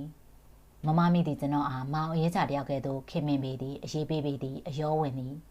တို့ရရင်ကျွန်တော်ကတော့ထိုကဲ့သို့မဟုတ်ချေထင်းရှူတော်ရီထဲမှာပထမဆုံးအကြိမ်တွေ့မြင်ရပြီးကထုံမမင်းလာပေါ်မှာတက်မှတ်သောစိတ်တို့သည်တနေ့တခြားကြီးမားလျက်ပင်ရှိခဲ့သည်လူချင်းရင်းနှီးနဲ့တပူတရဲလုံနေရလေကျွန်တော်အခြေအနေသည်ဆိုးရလာလေပဲဖြစ်သည်နေမြင့်လေအယူရင်လေဟူ၍ပြောဆိုရမလားတော့မပြောတတ်တို့ရရဲ့ကျွန်တော်သည်မမမီကိုမိမိရင်ထဲမှာလှိုင်းတဘိုးထားကြနေသောအမှုအခင်းများကိုအဘယ်သို့သိရှိနိုင်စေပါမည်နည်းကျွန်တော်နှုတ်မှထိုစကားများသည်အဘယ်သို့ထွက်လာနိုင်ပါမည်နည်းမမမီနှင့်ရင်းနှီးပိုးကကနေထိုင်ရသောရက်များသည်ရှည်လျားကြာမြင့်လာသည်နှင့်အမျှကျွန်တော်၏အခြေအနေသည်တစဆိုးရလာပေသည်မနေနိုင်မထိုင်နိုင်လောက်အောင်လို့ရှင်ထဲမှာပြင်းထန်တဲ့ရုံးကန်လှုပ်ရှားလာတဲ့အခါမျိုးမှာဖြစ်လို့ရဖြစ်တော့ဟုသဘောထားကကျွန်တော်ဒီရင်ကိုဖွင့်ရန်အခါခါပဲကြံစီခဲ့မိသည်တို့ရရင်မမမီနဲ့မျက်နှာချင်းဆိုင်လိုက်တဲ့အခါမှာကျွန်တော်ဒီနှုတ်အားရည်သာနေသည်မိမိထက်အသက်9နှစ်မြကြီးရင်တော့အမကြီးရဲ့မိမကြီးတယောက်ကိုကျွန်တော်ဒီအဘယ်သို့ပြောဤထွက်ပါမည်နည်းຫນွေရများသည့်တစားကုံဆုံးလေးရရှိပါသည်ထိုຫນွေရများကုံဆုံးလင်ကျွန်တော်ဒီမောကုံမြင့်ကနေမြေပြန့်သို့ပြန်ရေးဆင်းရပြီးတော့မည်ထို့ကြောင့်ကျွန်တော်၏ရင်ထဲမှာရှိနေသောအကြောင်းကိုကာယကံရှင်အားထုတ်ဖော်ပြောဆိုရန်အချိန်ကြီးများစွာမရှိတော့ခြင်းတက္ကသိုလ်ကျောင်းပြန်ဖွင့်ရန်တနင်္ဂနွေ3ပတ်ခန့်အလိုမှာအမေဒီကျွန်တော်ကိုမန္တလေးသို့ပြန်ခေါ်ရန်လိုက်လာသည်ကျွန်တော်ဘာလို့ရမည်နည်းယခုတစ်ချိန်မှာကျွန်တော်ကိုလာရေးခေါ်နေပြီဖြစ်တော့အမေနဲ့အတူပြန်မလိုက်ရည်လည်းမဖြစ်တော့ပါ10တန်းဆောင်ပွဲကိုဖြည့်ဆို့အောင်မြင်ခဲ့ပြီးကျွန်တော်၏မိဘများသည်ကျွန်တော်ကရန်ကုန်တက္ကသိုလ်သို့ပို့ရန်စီစဉ်လျက်ရှိကြပေသည်ကျောင်းပြန်ဖွင့်ရန်မှာလည်းရံများစွာမကြမ်းတော့သည်ပြင်စရာဆင်စရာများကိုလည်းပြင်ရဆင်ရအောင်မည်တို့ရတဲ့ကျွန်တော်သည်အမေကိုတနင်္ဂနွေတစ်ပတ်ခန့်များဆွဲထားရလေသည်ရင်းတို့အမေကိုဆွဲထားရင်9ရက်ခန့်အကြာမှာအမေသည်စိတ်ပူသဖြင့်တက်လိုက်လာသည်အမေသည်ကျွန်တော်ကိုအင်မတန်အလိုလိုက်လေးရှိသည် တို့ရတဲ့ဤအခါမှာအမေဒီမျက်နှာကိုခတ်တင်းတင်းထားရှိပေသည်ထိုကြားထဲမှာကျွန်တော်သည်အမေကိုတစ်တော်မြိုင်မှာနှစ်ညမြပဲအိပ်ဆက်ခြင်းကိုပြုစီခဲ့သေးသည်မန္တလေးသို့မိဘများနဲ့အတူပြန်မလိုက်ရမီတညက်နေခင်ကမမမီနဲ့ကျွန်တော်တို့သည်ထေရှူတော်ကြီးအတွင်မှာမြင်စီကြပေသည်မနှက်ဖြန်မနှက်မန္တလေးသို့ပြန်တော်မီအကြောင်းကိုမမမီသည်သိရှိထားပေသည်ထိုညနေခင်းမှာကျွန်တော်သည်ထိုင်းမိုင်းလေးလံလျက်ရှိသည်ပျော်ရွှင်ချမ်းမြေ့ခြင်းလည်းမရှိတော့ကျွန်တော်သည်အလွန်ချစ်သောမမမီနဲ့ခွဲခွာရပြီတော့မည်ဘာရင်များတလောက်စဉ်းစားနေတာလဲကွထိုမင်းကိုကျွန်တော်သည်အဘယ်သို့ပြန်လဲဖြေချရမည်နည်းတို့ရရင်ကျွန်တော်မှအဖြေသည်ရှိသည်ရုံကလေးများသည်ထေရှူတော်ကြီးတွင်မှပြေးလွှားစော်ကစားနေကြပေသည်ဂျိုးငတ်များသည်လည်းပြန်ဝဲမြူးတူနေကြသည်တို့ရရင်ဘေးပန်ဝဲခြင်းမြူးတူရှင်ပြခြင်းသည်ကျွန်တော်၏မနှောအကြည့်တက်ကိုကုခတ်၏ကမလာနိုင်ကြပါမမမီကိုကျွန်တော်သည်မမြင်ရမနေနိုင်လောက်အောင်လို့ဖြစ်နေပြီမမမီသည်ကျွန်တော်ကို၎င်း၏မောင်ငယ်တယောက်ကဲ့သို့ခင်းမမအရောတဝင်နှင့်ဆက်ဆံလျက်ရှိသည်ထိုခွင့်ရကိုကျွန်တော်သည်အဘယ်သို့ယူရပါမည်နည်းလူတစ်ပတ်သား၏ဖြူစင်တဲ့စေတနာကိုကျွန်တော်သည်အလွဲသုံးစားပြုရန်တင့်တော်ပါမည်နော်ကျွန်တော်အဘယ်သို့ထင်မည်နည်းအဘယ်မျှအထင်မြင်သေးသွားမည်နည်းကျွန်တော်သည်ဦးကောင်အချိန်ချင်းပဲကုတ်ဖွားမိသည်တို့ရတဲ့ကျွန်တော်ဘုံမှာအချိန်ကြီးလည်းမရှိတော့ထိုညနေခင်းစီးစာရည်သည်သာနောက်ဆုံးအခွင့်အရေးဖြစ်တော်မူအသက်16နှစ်များရှိလာပြီဖြစ်တော့လဲကျွန်တော်ဒီမိသည့်မိန်းမတယောက်ကိုမှယခုကဲ့သို့မချစ်ခဲ့ဘူးပါဆက်ဆံခြင်းလည်းမပြုခဲ့ဘူးပါယခုတစ်ချိန်ဒီပထမဆုံးချိန်လည်းဖြစ်သည်ကျွန်တော်ရဲ့ရင်ထဲမှာမခံစားရဘူးတဲ့ဝေဒနာကိုခံစားနေရပါသည်စီးစာသည်တစားတစားခြုံငင်းလျက်ရှိသည်အမောက်တက်သည်လည်းထေရှူတော်ကြီးတွင်သို့ချီးနှီးဝင်ရောက်လျက်ရှိသည်အိမ်ပြန်ကြတော့မှပဲထင်တယ်မမောင်နိုင်ကျွန်တော်အိမ်အောင်မပြန်ချင်တော့မမမီရဲ့လှော်ခနဲ့ကျွန်တော်နှုတ်မှထွက်သွားသောစကားဖြစ်သည်ကျွန်တော်၏တကူလုံးသည်လည်းစက်သိမ်းများတဖြန်းဖြန်းထလာသည်အိမ်အောင်မပြန်ချင်တော့ဟုတ်လားမမောင်နိုင်ဟုတ်တယ်မမမီအိမ်မပြန်ချင်သေးဘယ်ကိုသွားချင်သေးလို့လဲဘယ်မှမသွားချင်တော့ဒါဖြင့်မင်းဟာဘာစကားလဲကွယ်မမမီနဲ့ဒီထင်းရှူတော်ကြီးမှာပဲနေချင်တော့တယ်မမမီသည်နောက်ထပ်ဘာမှမင်းမြန်းခြင်းကိုမပြုတော့ပဲတပင်းချတန်ကိုကြားလိုက်ရသည်မမမီနဲ့ကျွန်တော်တို့နှစ်ယောက်သည်တုံးနဲ့တူအတန်ကြာမြစကားမပြောနိုင်ကြကြီးမိမိတို့၏အတွေးကိုယ်စီနဲ့မြင်းများ၏ဆွဲဆောင်ရသို့ညီသက်စွာနဲ့လိုက်ပါလျက်ရှိကြသည်ထင်းရှူတော်၏အတွင်မှာတော်တော်လေးပဲမှောင်ရင်းနေပြီရုံကလေးများနဲ့ငှက်ကလေးများကိုပဲမမြင်ရတော့ပိုးကောင်လေးများ၏အော်တန်နဲ့မြည်တမ်းများကိုသာကြားနေရသည်ကျွန်တော်ဒီအသက်ကိုခပ်ပြင်းပြင်းရှူလိုက်ပြီးလျင်ကျွန်တော်တော့ကြောင်းတော်မနေချင်တော့မမမီပညာသင်နေတဲ့ရဲမှာကြောင်းမနေလို့ဖြစ်မလဲလားကွမမမီနဲ့ပဲအတူနေချင်တယ်မမမီရဲ့မဖြစ်နိုင်တဲ့စကားကိုဘာဖြစ်လို့ပြောနေရတာလဲမမောင်နိုင်လောကကြီးမှာမဖြစ်သေးတာပဲရှိပါလိမ့်မယ်မမမီမဖြစ်နိုင်ဘူးဆိုတာမရှိပါဘူးခမညာမင်းသက်ကငယ်သေးတယ်မမောင်နိုင်ပြီးတော့ပညာသင်နေရတော့တပိုင်းတလန့်နဲ့မမမီကိုကျွန်တော်ချစ်တယ်တနေ့မမြင်ရရင်လည်းနေလို့မဖြစ်ဘူးထင်တယ်ငယ်ရသူတို့ဘာသာပါဝါကျွန်တော်ဒီရင်ထဲရှိသမျှကိုအန်ထုတ်ပြလိုက်မိသည်ထို့သောဖွင့်ထုတ်လိုက်ရသဖြင့်နေသားသလိုလည်းရှိမိသည်မမမီကိုမင်းအမကြီးတယောက်လိုပဲသဘောထားဆက်ဆံစေခြင်းနဲ့မမမီကတော့မင်းကိုမောင်လေးတယောက်လိုပဲခင်းတယ်သဘောထားတယ်ကျွန်တော်ဒီရှေ့ဆက်ရေးဘာပြောရမှမသိအောင်ဖြစ်သွားပြီသည်မိမိကိုမောင်တယောက်ကဲ့သို့သဘောထားဆက်ဆံကခင်မင်းနေသောထိုမိမတယောက်ကိုကျွန်တော်ဒီဘာဆိုင်ရေးပြောရအောင်မည်နီဆိုင်ရေးဆိုပြောနေရင်ကျွန်တော်ဒီလူရိုင်းတယောက်နဲ့မချဖြစ်ပေတော့မည်မိမိကိုခင်မင်းနေသောအမကြီးတယောက်၏မေတ္တာပြတ်မှုနဲ့ညှို့ညင်မှုကိုသာခံရပေတော့မည်ထိုညကကျွန်တော်သည်တစ်တော်မြိုင်တို့ပြန်ကအိတ်ဆက်ခြင်းကိုပြုရပေသည်တညာလုံးကျွန်တော်သည်အိတ်ဆက်ရင်မရတော့ချေမျက်လုံးများကြောင်စီစီဖြစ်နေသည်ကျွန်တော်ဒီမမမိကိုအယူမှုချင်နေပါသည်တို့ရရင်ထိုမိမကထိုကဲ့သို့ချစ်ခြင်းကိုတင်းမတားမြင်လျက်ရှိသည်ထို့သောတုံးပြန်ခြင်းကိုမပြုသောမေတ္တာဤတန်ကိုကျွန်တော်ဒီအပင်မြကြာမြင့်အောင်လို့ခံစားနေရမည်နီကျွန်တော်ဒီစန့်ကျင်ဘက်လေးနဲ့တစ်စိတ်တစ်ခါမှမရင်းနှီးမဆက်ဆံဘူးသောအရင်တယောက်မျှသာဖြစ်သည်ထို့ကြောင့်ကျွန်တော်ခံစားရအောင်မီထိုဝေဒနာသည်အပင်မြပြင်းထန်လာသည်ကိုအကဲမခတ်နိုင်သေးပါမော်ကုန်းမြမအဆောင်ရထားနဲ့နနက်ဝေလီဝေလင်းအချိန်မှာမန္တလေးသို့မိဘများနဲ့အတူလိုက်ပါလာရတဲ့အခါကျွန်တော်၏နှလုံးသားများကိုထင်းရှူတော်၏အတွင်းမှာခြံထားရတဲ့ကဲ့သို့ရှိနေပေသည်မမမိသည်ဘူတာယုံတို့ဆင်ရင်နှုတ်ဆက်လေအောင်မလားဟူ၍စိတ်ကူးလေးခက်ရင်ရင်နဲ့ကျွန်တော်သည်စောင့်မျှော်နေမိပါသည်တို့ရရင်ထိုမိမသည်မီးလောင်ရသို့လေပင့်ရန်မလာတော့အဆောင်ရထားထွက်ခံနေတွင်နောင်နှစ်ခါကြောင်းမိတော့တစ်ခေါက်လာလေဦးမော်ကွာဦးလေးကိုမောင်တရားလှမ်းရပြောဆိုသည်ကျွန်တော်သည်ဦးကောင်းကိုသာညှိပြလိုက်ရသည်နှုတ်ဖြင့်တော့ဘာမှပြန်မပြောလိုက်ရကြ မန္တလေးသို့ပြောင်း၍အိတ်ဆက်တော်ညကလည်းကျွန်တော်ဒီမိုးစစ်စင်လင်းသည့်အထီကိုတရေမှမအိတ်လိုက်ရကြ။ထိုညအိတ်ဆက်မရသဖြင့်ကျွန်တော်ဒီမမမိထံသို့စာရဆောင်ကောက်ရည်ရှိမိပါသည်။ဘာရီကိုရေးမိသည်ကအမှတ်မရတော့စာရေးဆက်ကိုနဲ့အရွက်ရည်30ကျော်ကျော်လောက်ရှိလိမ့်မည်ဟုထင်သည်။တကယ်ဆိုတော့လဲမမမိကဲ့သို့တက်မှတ်မမောစရာကောင်းလာသောမိမလတူကိုချစ်ခင်လိုချင်သူမှာကျွန်တော်တယောက်တည်းသာလည်းမဟုတ်အလွန်တရာချောမောလှပ၍30ခန်းရှိတဲ့အမွေကိုဆက်ဆံခြင်းပြုရမည်မမမိကဲ့သို့သောမိမသားတူကိုလိုချင်ကြသူများမှာအနက်တကမပင်ဖြစ်သည်အစကျွန်တော်ဒီထိုအကြောင်းမသိပြီစိတ်လည်းမဝင်စားလာပြီနောက်မှတဖြည်းဖြည်းနဲ့သိရှိလာရခြင်းပင်ဖြစ်သည်မမမိကိုတက်မှတ်ပိုးပန်းသူများနဲ့စေစက်ကြသူများထဲမှာအထက်တန်းစားလူဖို့တန်းအများအများပါရှိနေသည် ICS နှစ်ဦးရှိသည့်နောက်မှာတိုးသော ICS သည်မမမိကိုရုပ်ပြက်ဆင်းပြက်ပင်ပိုးပန်းခဲ့လေသည် ICS တယောက်မှာလူချောလူကိုင်တယောက်ဖြစ်သည့်အပြင်မြဝကျုံးမော်ဘက်မှာလေက3000ခန်းနဲ့ဆန်းဆက်3လေးလုံးများချမ်းသာကြွယ်ဝသောတထေးသားလည်းဖြစ်သည်မမမိကိုလူချင်းကြသော ICS နှစ်ယောက်တို့သည်သူထက်ကအလူရန်နှင့်အပြိုင်ဆိုင်ပိုးပန်းကြသည်ဟုဆိုသည်၎င်းတို့၏သက်ဆိုင်ရာလူကြီးမိဘများကလည်းစစ်ကဲရေးလင်များကိုအမျိုးမျိုးနားဖောက်ကြသည်ဟုပြောတဲ့ဆိုတဲ့များလည်းကြားဘူးသည်တို့ရရင်ထိုကိစ္စသည်လူကြီးများကိစ္စမဟုတ်ပဲလူငယ်များကိစ္စဖြစ်၍လူငယ်များကျေနပ်ကြလျင်ဘာမှကန့်ကွက်စရာမရှိကြောင်းဖြင့်စစ်ကဲရေးလင်များကပြောဆိုလှုပ်လိုက်ကြောင်းကိုပြောတဲ့ဆိုတဲ့များလည်းကြားလာရသည် ICS နဲ့အိုပြင်မန္တလေးမှာဆက်တထေးသားတို့ကလည်းလာရောက်စစ်ဆက်ကမ်းလှမ်းကြောင်းကိုကြားရလေသည်ထိုဆက်တထေးသားမှာဘီလက်ပြန်ဝတ်လုံတော်ရတအုပ်ဖြစ်သည်၎င်း၏မိဘများမှာစစ်ကဲကြီးတို့လည်းများလောက်မချမ်းသာစီကမူ5-5သိန်းဘိုးလောက်တော့ချမ်းသာကြွယ်ဝသူများဖြစ်သည်ထိုပညာတတ်ဆက်တထေးသားကိုလည်းမမမိသည်ဘာမှညှင်းပယ်စရာအကြောင်းမရှိရင်ကျေးချောမောသောယောက်ျားတစ်ယောက်ပင်ဖြစ်သည်တို့ရရင်ထိုဘီလက်ပြန်ဝတ်လုံတော်ရကိုလည်းမမမိသည်လက်ခံခြင်းကိုမပြုခဲ့ကြလူဖို့တန် ICS နဲ့အုပ်ကိုညှင်းဆန်တကယ်သို့ညှင်းဆန်ခြင်းကိုပြုလိုက်ပေသည်မမမိကိုပိုးဝမ်းကြသူများထဲမှာတကောအာနာထမျက်လာသောစော်ပါတူလည်းပါသည်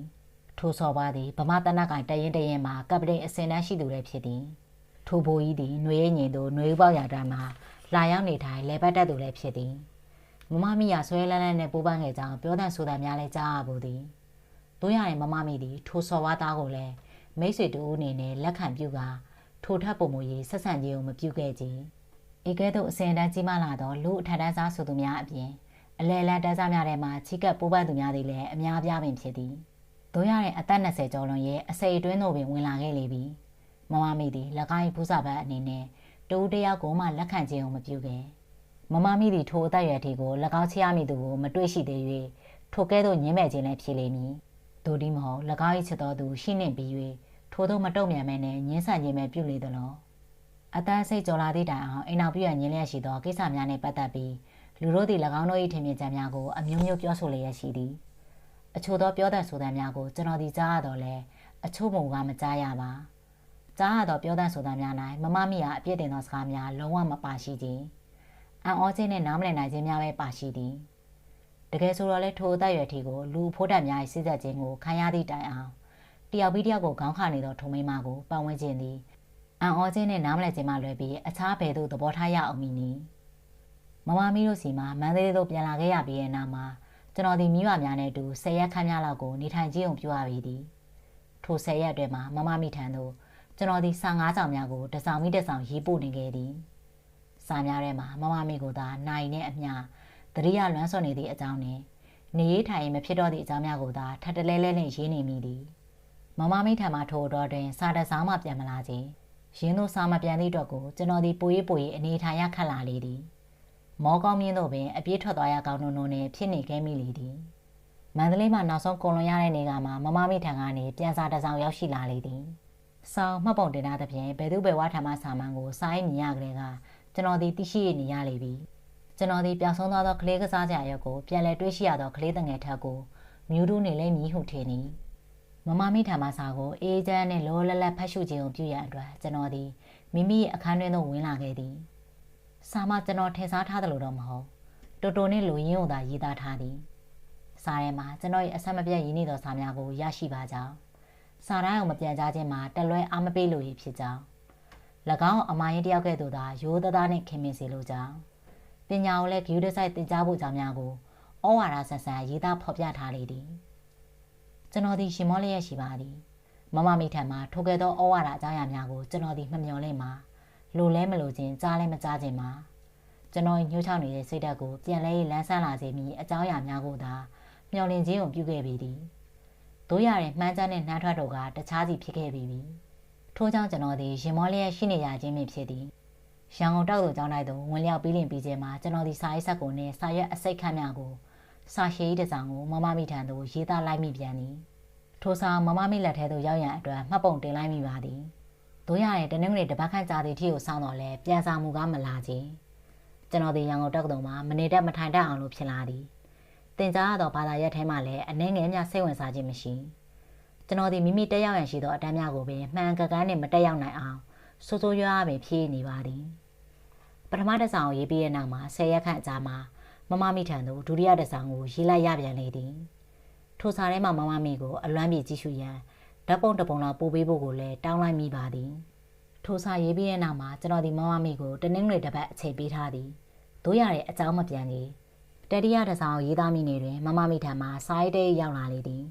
စာရေးထဲမှာစာတော့မပါပို့စ်ကရွယ်မမမိကိုတစ်ပိုင်းပုံလေးပါလာလေသည်ဓာတ်ပုံရင်နောက်ကျောဘက်မှာမမောင်နိုင်သို့ဆိုသောစာတန်းကလေးပါလေသည်ထိုစာတန်းလေးသည်မမမိလက်ရေးပင်ဖြစ်သည်ထိုညအိယာဝင်တဲ့အခါကျွန်တော်သည်မမမိဓာတ်ပုံကိုအကြိမ်ကြိမ်နမ်းရှုပ်ခြင်းကိုပြုခဲ့မိပါသည်ရန်ကုန်တောက်သူကျောင်းသားတို့ဝင်ရောက်တည်ကြပြီးတဲ့နောက်2လခန့်အကြာမှာအပတ်စဉ်လို၎င်းထံသို့စာမမှန်ရေးသားနေသောကျွန်တော်ထံသို့မမမိသည်ဒုတိယကြိမ်ဩဝါဒပေးစာတစ်စောင်ကိုရေးလိုက်ပြန်လေသည်ဤလောကကြီးမှာမဖြစ်နိုင်သောအမှုကိစ္စတို့ကိုမကြံစည်အပ်ရကြောင်းနဲ့နိဗ္ဗာန်တော်မှာဇဗုတပြေသည်ကိုမစားရသဖြင့်တည်ဆုံးသွားခဲ့ရသောတထေသားတယောက်ရဲ့အကြောင်းကိုကိုကားရေးသားခဲ့ပေသည်ကျွန်တော်ဒီမိမိထက်ကိုအသက်အရွယ်ကြီးရင်ကလူလောကအတွေ့အကြုံနဲ့များပြားကျယ်ဝလိမ့်မည်ဖြစ်သောမမမိဩဝါဒကိုအနှဲငယ်မြအလေးမထားထိုကဲ့သို့ဆရာမကြီးလုံနေသည့်အတွက်ကိုပိုရေးပင်မခံခြင်းလည်းဖြစ်လာသည်မိကဲ့သို့ပင်ဖြစ်စေကျွန်တော်ဆွဲလန်းလန်းနဲ့ချစ်ခင်နေသောမိန်းမကြီးတစ်ယောက်ကကျွန်တော်စာပြန်ခြင်းပြုသည့်အတွက်ကိုကျွန်တော်ဒီအားတက်ရွှင်လန်းမိလေသည်အတမ်းမြောက်မမှန်ကန်ကန်တက်ရင်စာအုပ်လည်းကြက်တန်သမျှကိုကြက်ကမမမိထံသို့စာရေးနေကြတိုင်းတပတ်တစ်ချိန်စာမှန်မှန်ကြီးရေးနိုင်ခဲ့သည်ကျွန်တော်ဒီမမမိထံသို့တနင်္ဂနွေနေ့ညနေတိုင်းမှာစာရေးလိရှိသည်ထိုကဲ့သို့စာရေးရတဲ့ညများမှာကျွန်တော်ဒီမမမိနဲ့လူကြီးတွေ့ဆုံကစကားပြောဆိုခြင်းပြုနေရပြီးအလားရွှင်လန်းနေတတ်ပေသည်ထိုညများမှာကျွန်တော်ဒီညံကောင်းလာတတ်ပါသည်ဝေါ်ဟာရလည်းရွှင်လာတတ်သည်တညကောင်းကင်နဲ့မြေကြီးတို့သည်တွေ့ဆုံကဖပ်ပွေနမ်းရှုံနေကြသည်ဟူ၍ကျွန်တော်အိမ်မက်မှတ်ပါသည်မမမိကတော့ယုံခြင်းမပဲယုံပြီးအိမ်မက်ကတော့အမှန်ပဲဖြစ်သည်ကျွန်တော်ဒီထိုကဲ့သို့တင်စားရည်လည်းရေးတတ်ပါသည်လာကတော့တာပါသည်သို့တော်ထိုလာရအောင်မှာမိမိအရေးကိုဝင်တော့ဝင်ပိုးကြီးတစ်ခုကဲ့သို့လေးလက်လန်နဲ့ဆွဲဆောင်နေရသောသူတူတယောက်အတွက်ငွေလာရောင်သည်အဘယ်သို့ချမ်းမြေ့သားရစရာရှိပါသနည်းထိုကဲ့သို့လည်းကျွန်တော်ဒီဖောဖောနဲနဲနဲ့ရေးသားလေးရှိသည်ကျွန်တော်ဒီမြန်မာစာအုပ်ယူသောကျောင်းသားဖြစ်သည်ထို့ကြောင့်မိမိတင်ကြားရင်းပြုရသောရတုပရင်ရတုများထမှသက်ဆိုင်ရာအပိုက်များကိုကိုးကားခြင်းကိုပြုရသည်ဒါတို့ကလေးရသည်မင်းနဲ့ရှင်ထက်ကိုအသက်အရွယ်အပြင်များစွာအုံမင်းကြီးရင်သောမိမကြီးတယောက်ဖြစ်သည်မဟုတ်သလားတနင်္ဂနွေနေ့ညနေပိုင်းများမှာမိမိနဲ့ဆိုင်သောဓာတ်စာများကိုကျွန်တော်ဒီဘေးသို့ဖယ်ကားကျောင်းနေရတုများကိုညာလုံးပေါက်ဖွဲ့ပြီးတော့သည် National သည်စစ်ချီရတုများကိုရေးဖွဲ့တည်ကုန်းတော်လဲကျွန်တော်ကတော့မူကျောင်းနေရတုများကိုရေးဆက်ခြင်းကိုပြုသည်ရှင်ထဲမှာလှိုင်းတပုံးများပြင်းထန်ထန်နဲ့ထားကြလာသောညများမှာကျွန်တော်ဒီမမမိထံသို့ရှည်လျားသောစာများကိုရေးသားမိသည်ထိုစာများသည်စာရေးဆက်ကိုနှင့်စာရွက်30များပင်မကတခါတရံမှာ90ခန်းများပင်ရှိတတ်သည်ကျွန်တော်ကသာမမမိကိုလမ်းဆုံးမိတိုင်းမှာထိုကဲ့သို့လမ်းသူစာရှည်ကြီးများကိုရေးသားခြင်းပြုလျက်ရှိတော်လဲထိုမိန်းမတယောက်ကတော့မူထိုများကြောင်းမဖွယ်ရာစာရှည်ကြီးများကိုအရေးတယူနှင့်ဂူးတစိုက်ဖတ်သည်မဖတ်သည်ဆိုသည်ကိုတော့ကျွန်တော်အမှန်မပြောနိုင်ပါတို့ရတယ်မမမိသည်တစ်ဖက်သားရင်အတွင်မှာပွင့်ထက်လာတဲ့ခန်းစားရချက်များကိုအလေးပြုလိမ့်မည်ဟုကျွန်တော်ထင်သည်ကျွန်တော်ဒီတစားတဲ့တစားနီးလာပြီဖြစ်သောအော်တိုဘာလကျောင်းပိတ်ရံများကိုလက်ချိုးရည်တွက်ခြင်းကိုပြုလာရသည်ကျောင်းပိတ်ရင်ပိတ်ခြင်းမန္တလေးသို့ပြန်မည်မန္တလေးမှာတရက်ခန့်များနေပြီးမမတို့ရှိရသို့ပြေးမည်မမမီနဲ့တွေ့ခြင်းလူချင်းခွဲနေရခိုင်မှာဖြစ်ပွားနေသောကြားရများနှင့်ခန်းစားရချက်များကိုအိတ်သွန်ဖာမှပြောဆိုမည်ထို့နောက်ထင်းရှိုးတော်ကြီးတွင်မှမြင်စီကြမည်ရေကူးကန်သို့သွားကရေကူးကြမည်လာတာသောညများမှာမြင်းရထားလျှောက်စီကြမည်ထိုကဲ့သို့စိတ်ကူးရင်ကကျွန်တော်သည်သတင်းကြိုကျောင်းပိတ်ရံများကိုလက်ချိုးရေတွက်နေခြင်းများသာဖြစ်သည်တို့ရရင်သတင်းကြိုကျောင်းပိတ်ရံများမတိုင်မီတနင်္ဂနွေတစ်ပတ်ခန့်တာအတွင်းမှာမမမီနှင့်ပတ်သက်ပြီးအလွန်တရာမှစိတ်မကောင်းဖွယ်ရာဖြစ်သောသတင်းနှစ်ခုကို3ရက်မြသာခြားကကျွန်တော်ဒီကြားသိလိုက်ရပြီသည်မမမီရဲ့အဖိုးနဲ့ဖွာဖြစ်ကြသောစေကေဦးကျော်ထင်တို့လင်များသည် 3 ရက်မြချ၍တူပြီးတူတေဆုံးသွားကြသောအမှုပင်ဖြစ်သည်ထိုသတင်းများဦးလေးကိုမောင်တင်ကကျွန်တော်ထံသို့စာရေးလိုက်၍သိရှိခဲ့ရခြင်းပင်ဖြစ်သည်မမမီကတော့စာမရေးခြင်းစစ်ကဲတို့လင်များရဲ့အတူပါကိုမန္တလေးမှာရှိနေကြတော့ဖြစ်သောကျွန်တော်၏မိဘများသည်တွားရောက်၏ပို့ဆောင်ခြင်းကိုပြုကြရသည်ကျွန်တော်ကတော့မူကြောက်တစ်ဖက်နှင့်ဖြစ်မသွားနိုင်တော့ပြီတပတ်တစ်ချိန်ပြန်လည်ရင်းနေသောစာများကိုလည်းထိုတော်ထဲမှာရက်ဆိုင်ထားလိုက်ရလေသည်သတင်းကြိုကျောင်းမရများတွင်မှကျွန်တော်ဒီမမမရှိရာမော်ကုံမြင်သို့ရောက်ရှိခဲ့ပေသည်ဦးလေးကိုမောင်တင်တို့အိမ်မတဲကရောက်သည့်နေ့မှာပဲမမမီတို့တိုက်သို့အပြေးလွှားပဲတွားရောက်ခဲ့သည်မမမီသည်တိုက်မှရှိမနေပါ၎င်း၏အမွေပစ္စည်းများနှင့်ပတ်သက်၍မန္တလေးသို့ဆင်းနေကြောင်းသိရှိရသည်တရက်နှစ်ရက်အတွင်းမှာပြန်လာမည်ဆိုသည့်သတင်းကိုလည်းမမမီတို့၏တိုက်မှာစပွဲထိုးနေရသောဦးဖိုးမင်းဆိုသောအဖိုးကြီးကအရေးတယူနှင့်ပြောဆိုလိုက်သည်မမမီတို့တိုက်မှာပြန်ထွက်လာတဲ့အခါကျွန်တော်ဒီမောပန်းလျက်ရှိသည်ရအားအနှဲငယ်များသာရရှိသည့်အတွင်း2ရက်ခန့်သည်အလဟတ်ပုတ်ရဖေအောင်မမီတကားတက်တော်မြိုင်မှနေကကျွန်တော်ဒီမမမီကိုစောင့်ဆိုင်းခြင်းကိုပြုရသည်တို့ရရင်ဦးဖိုးမင်းခံမှန်းပြောဆိုသည့်အတိုင်း2ရက်ကြာတော့လဲမမမီသည်မန္တလေးမှပြန်တက်မလားအလောကိစ္စများနေရန်တူသည်မမမီသည်4ရက်ကြာမှပြန်တက်လာပေသည်ထို့ကြောင့်မမမီနှင့်တို့အချိန်ကုန်လွန်ရန်အတွက်ကျွန်တော်မှအချိန်သိမ့်မကြမ်းတော့ပါကျွန်တော်ဒီ3ရက်မြသောအချိန်ကုန်ပဲအလိုရက်ပြုလုပ်ကနေထိုင်ခြင်းကိုပြုခဲ့ရသည်နိုင်ပေါင်း80ကျော်များမမမီနှင့်ဒုတိယကြိမ်အချိန်ကုန်လွန်ခဲ့ရခြင်း၌ပထမကြိမ်တုန်းကခဲ့သူမဟုတ်မမမီသည်အနေထိုင်များတော်တော်ပြောင်းလဲနေသည်တစုံတရာကိုလည်းလေးလက်လံနှင့်စဉ်းစားတကယ်သို့ထင်ရပေသည်မန္တလေးသို့ပြိုင်မစင်းမီတညက်နေခင်မှာကျွန်တော်ဒီမမမီနှင့်ထင်းရှူတော်၏အတွင်မှာမြင်စည်းခဲ့ရသေးသည်မမမီမှာရခင်ကားခဲ့သို့တော်လက်ကြည်လင်ခြင်းများလည်းမရှိလေးလံထိုင်းမိုင်းနေသည်ဟိုငေးသည်နေနှင့်တခါတရံလည်းငိုင်းနေတတ်သည်ဖိုးရီဖွားရီများရှေးစင်းနောက်စစ်ဆုံးမသွားခဲ့ရသောမမမီအဖြစ်ကိုကျွန်တော်ဒီကိုချင်းတော်စာနာတတ်ပါသည်တို့ရရင်မမမီ၏လေးလံထိုင်းမိုင်းနေခြင်းကိုကျွန်တော်ဒီသိန်းကြီးမခံနိုင်တော့ပါမနေ့ဖြန်ကမနက်ကိုကျွန်တော်မန္တလေးကိုပြန်ရတော့မှာမို့မမမီကိုစကားတစ်ခွန်းလောက်တော့ပြောခဲ့ခြင်းသေးတယ်မမမီကမြင်းကိုစိတ်မပါတပါနဲ့စီးနေရမှာကျွန်တော်ကိုစောင်းခဲ့ကြည့်ရှုသည်ဘာမှတော့မပြောကျွန်တော်ဒီပြောရရှိသောစကားများကိုပြောမိခဲ့သူပြုလုပ်ပြီးမှမပြောပြတော့ပဲနှုတ်ပိတ်ထားလိုက်မိသည်မမမီသည်ကျွန်တော်ကိုစောင်းခဲ့ကြည့်လိုက်ပြန်သည်ထို့နောက်တပြင်းကိုခက်ရှိရှိလေးချရင်မင်းဘာပြောချင်သေးလို့လဲမောင်မောင်နိုင်ကျွန်တော်မှပြောရရှိပါသည်တို့ရရင်ကျွန်တော်ဒီထိုပြောဆိုရန်ရှိသောစကားများကိုဒီဇင်ဘာလကျောင်းမရက်အထိကိုရွှေဆိုင်ထားရန်ဆုံးဖြတ်လိုက်သည်မပြောသေးပါဘူးမမမီရဲ့မမမီဒီတပ်ပြင်းကိုခက်ရှိရှိခက်လေးလေးချရင်ခပ်ပါသေးတယ်ကွယ်ဟူ၍လူလောကကြီးကိုလက်မြောက်အရှုံးပေးလိုက်သောစကားကိုညီးတွားပြောဆိုခြင်းုံပြုသည်မမမီဒီဘာရီများခတ်နေရသည်နိဥစ္စာပစ္စည်းပေါ်များလည်းမိမိကိုမိမိပိုင်ဆိုင်နေသောမမမီကဲ့သို့မိမသားတို့ဦးမှာမိကဲ့သို့အခက်အခဲများရှိနေနိုင်သည်နိကျွန်တော်ဒီမမမီကိုနားလေတော့မလို့နဲ့နားမလည်နိုင်အောင်လည်းဖြစ်လာရသည်မမမီဒီနောက်ထပ်စကားမပြောတော့ကြီးတို့ရရင်မကြာခဏတပြင်းကိုချနေသည်ကျွန်တော်တို့ဒီမိုးတော်ကြီးချုံမှာမမမီတို့တိုက်သို့ပြန်ရောက်ကြသည်ဘွိုင်းကလားသည်မြင်းများကိုလာရောက်ဆွဲခေါ်ခြင်းကိုပြုတဲ့အခါမှာမမမီဘန္နာဆိုကိုမြတ်ကျော်သည်တိုက်ပေးပြင်းပေါက်ကနေကျွန်တော်နဲ့မမမီတို့ကိုစူးစိုက်ကြည့်ရှုလျက်ရှိသည်မမမီသည်ကိုမြတ်ကျော်ကိုမြင်မိရတော့မရှိကျွန်တော်သာလှမ်းရင်မြင်လိုက်ခြင်းပင်ဖြစ်သည်ကျွန်တော်ဒီကိုမြတ်ကျော်ဆိုသည်မျက်လုံးများအောင်မကြိုက်ပါတို့ရရင်ကျွန်တော်မကြိုက်သည်ကိုတော့စဉ်းစားခြင်းအောင်မပြုပဲအမှုမဲ့အမှတ်မဲ့ပင်နေခဲ့မိပြီသည်တရင်ကျော်ကျောင်းမရများကုံဆုံးကရန်ကုန်သို့ပြန်လာခဲ့ရပြီးတဲ့နောက်မမမီနဲ့နောက်တစ်ချိန်လူချင်းပြန်လဲတွေ့ဆုံကြမိဖြစ်သောဒီဇင်ဘာကျောင်းမရများကိုစောင့်မျှော်ခြင်းကိုပြုရပြန်မိသည်တရင်ကျော်ကျောင်းမရများတွင်ကကျွန်တော်သည်မိမိပြောဆိုခြင်းပြုလို့သောစကားများကိုမမမီကတိုက်ရိုက်ပြောဆိုခြင်းကိုမပြုဘဲဝမ်းထဲမှခြံထားခြင်းကိုပြုသည်ထိုချိန်ကာလမမမီသည်စိတ်မကောင်းနေသောကာလဖြစ်သည်မဟုတ်သလောရန်ကုန်သို့ပြောင်းခါစားတနင်္ဂနွေတစ်ပတ်လောက်ကျွန်တော်ဒီမိမိကိုပြန်ရေးနေရာမချတတ်အောင်ဖြစ်နေပြီသည်မမမီနဲ့အတူနေထိုင်ကုန်လွန်ခဲ့ရသောအချိန်နှင့်ထို့သို့နေထိုင်ရစဉ်ကအတူတကွာနှင့်တွာလာပြောဆိုခဲ့သောအကြောင်းအရာများကိုသတိတရားရနှင့်ဖြစ်နေမိသည်ကျွန်တော်ဒီအတန်းသို့တက်ရမှာလဲလေးလံကစာကြည့်ရမှာလဲထိုင်းမိုင်းနေပြီသည်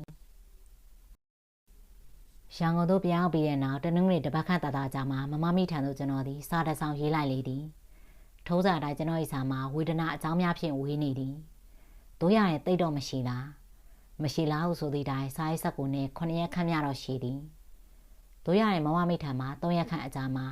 ပြန်ကြားစာတစ်စောင်ရရှိပါသည်မမမိသည်ယခုကဲ့သို့လွယ်ကူကူစာပြန်နေမရှိထို့ကြောင့်ကျွန်တော်သည်မမမိထံမှစာရေးကိုဖောက်မဖတ်မိမှာအံ့ဩနေမိသည်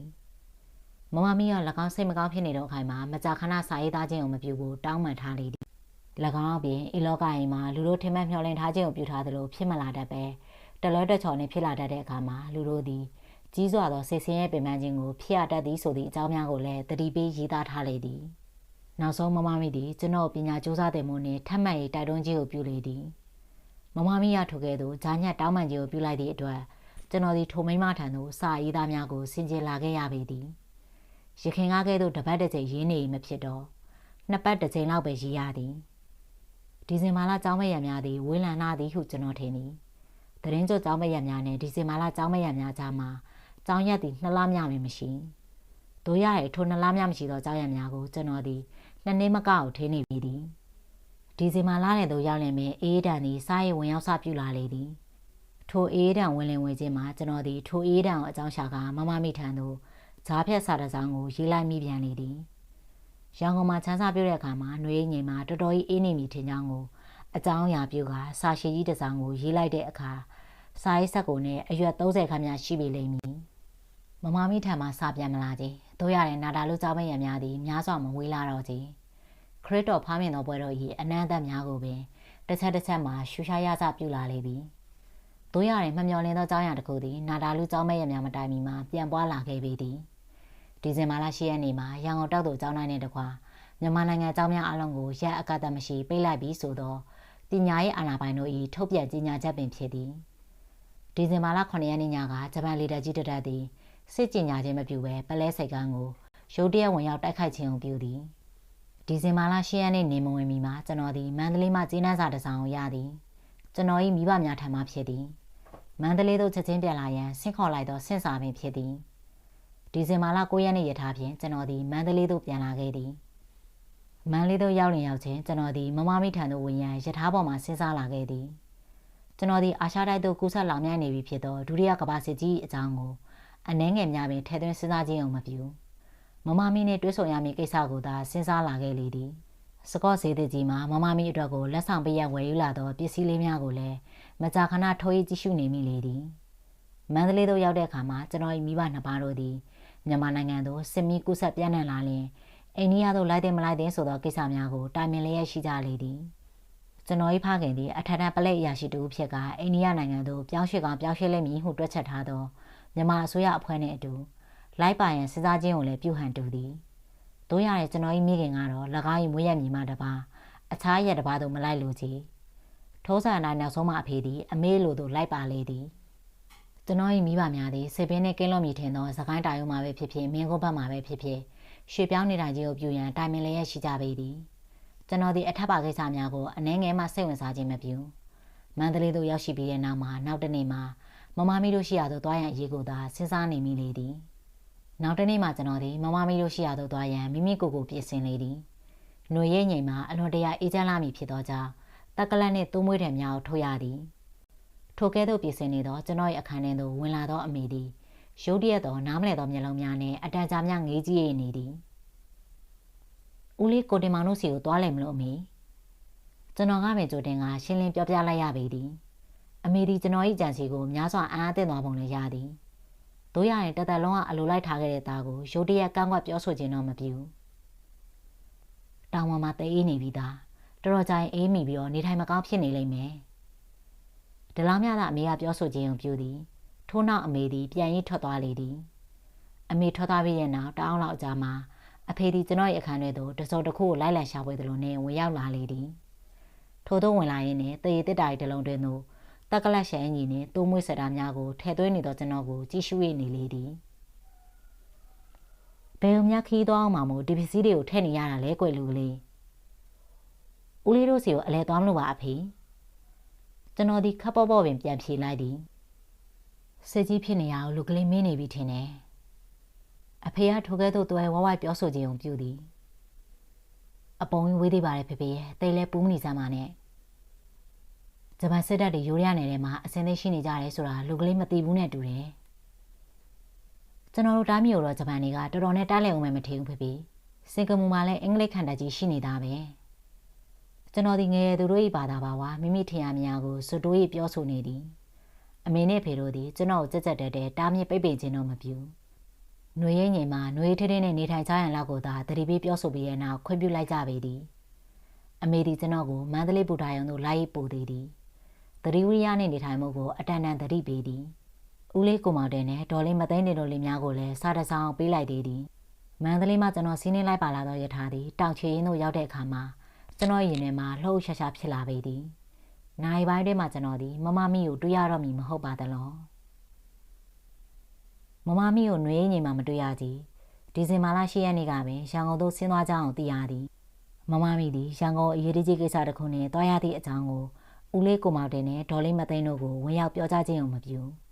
၎င်း၏ကိစ္စသည်တော်တော်ကလေးအရေးကြီးဖြစ်နေပုံလည်းရသည်နှွေးငိမ်သို့စောင်းရသည့်အတွင်မှာအနှွေးတဲ့များနှင့်ရုတ်တရက်တက်လာတဲ့ကျွန်တော်ကိုဦးလေးနှင့်ဒေါ်လေးတို့သည်မျှော်လင့်ထားကြပုံလည်းမရမိကဲသို့ဝင်ဖြစ်စေသူတို့လင်မယားနှစ်ယောက်စလုံးသည်ကျွန်တော်လာလေသည့်အတွက်ကိုတော်တော်လေးလဲဝမ်းသာကြပေသည်တက်တော်မြိုင်သို့ရောက်ပြီးတဲ့နောက်တနားရီမြပြည့်အောင်လို့ကျွန်တော်သည်ထိုတိုင်းမှာနေထိုင်ခြင်းမပြုဘဲအဝယ်စားလဲလဲကမမမီတို့တိုက်ဖက်သို့လျှောက်လာခဲ့သည်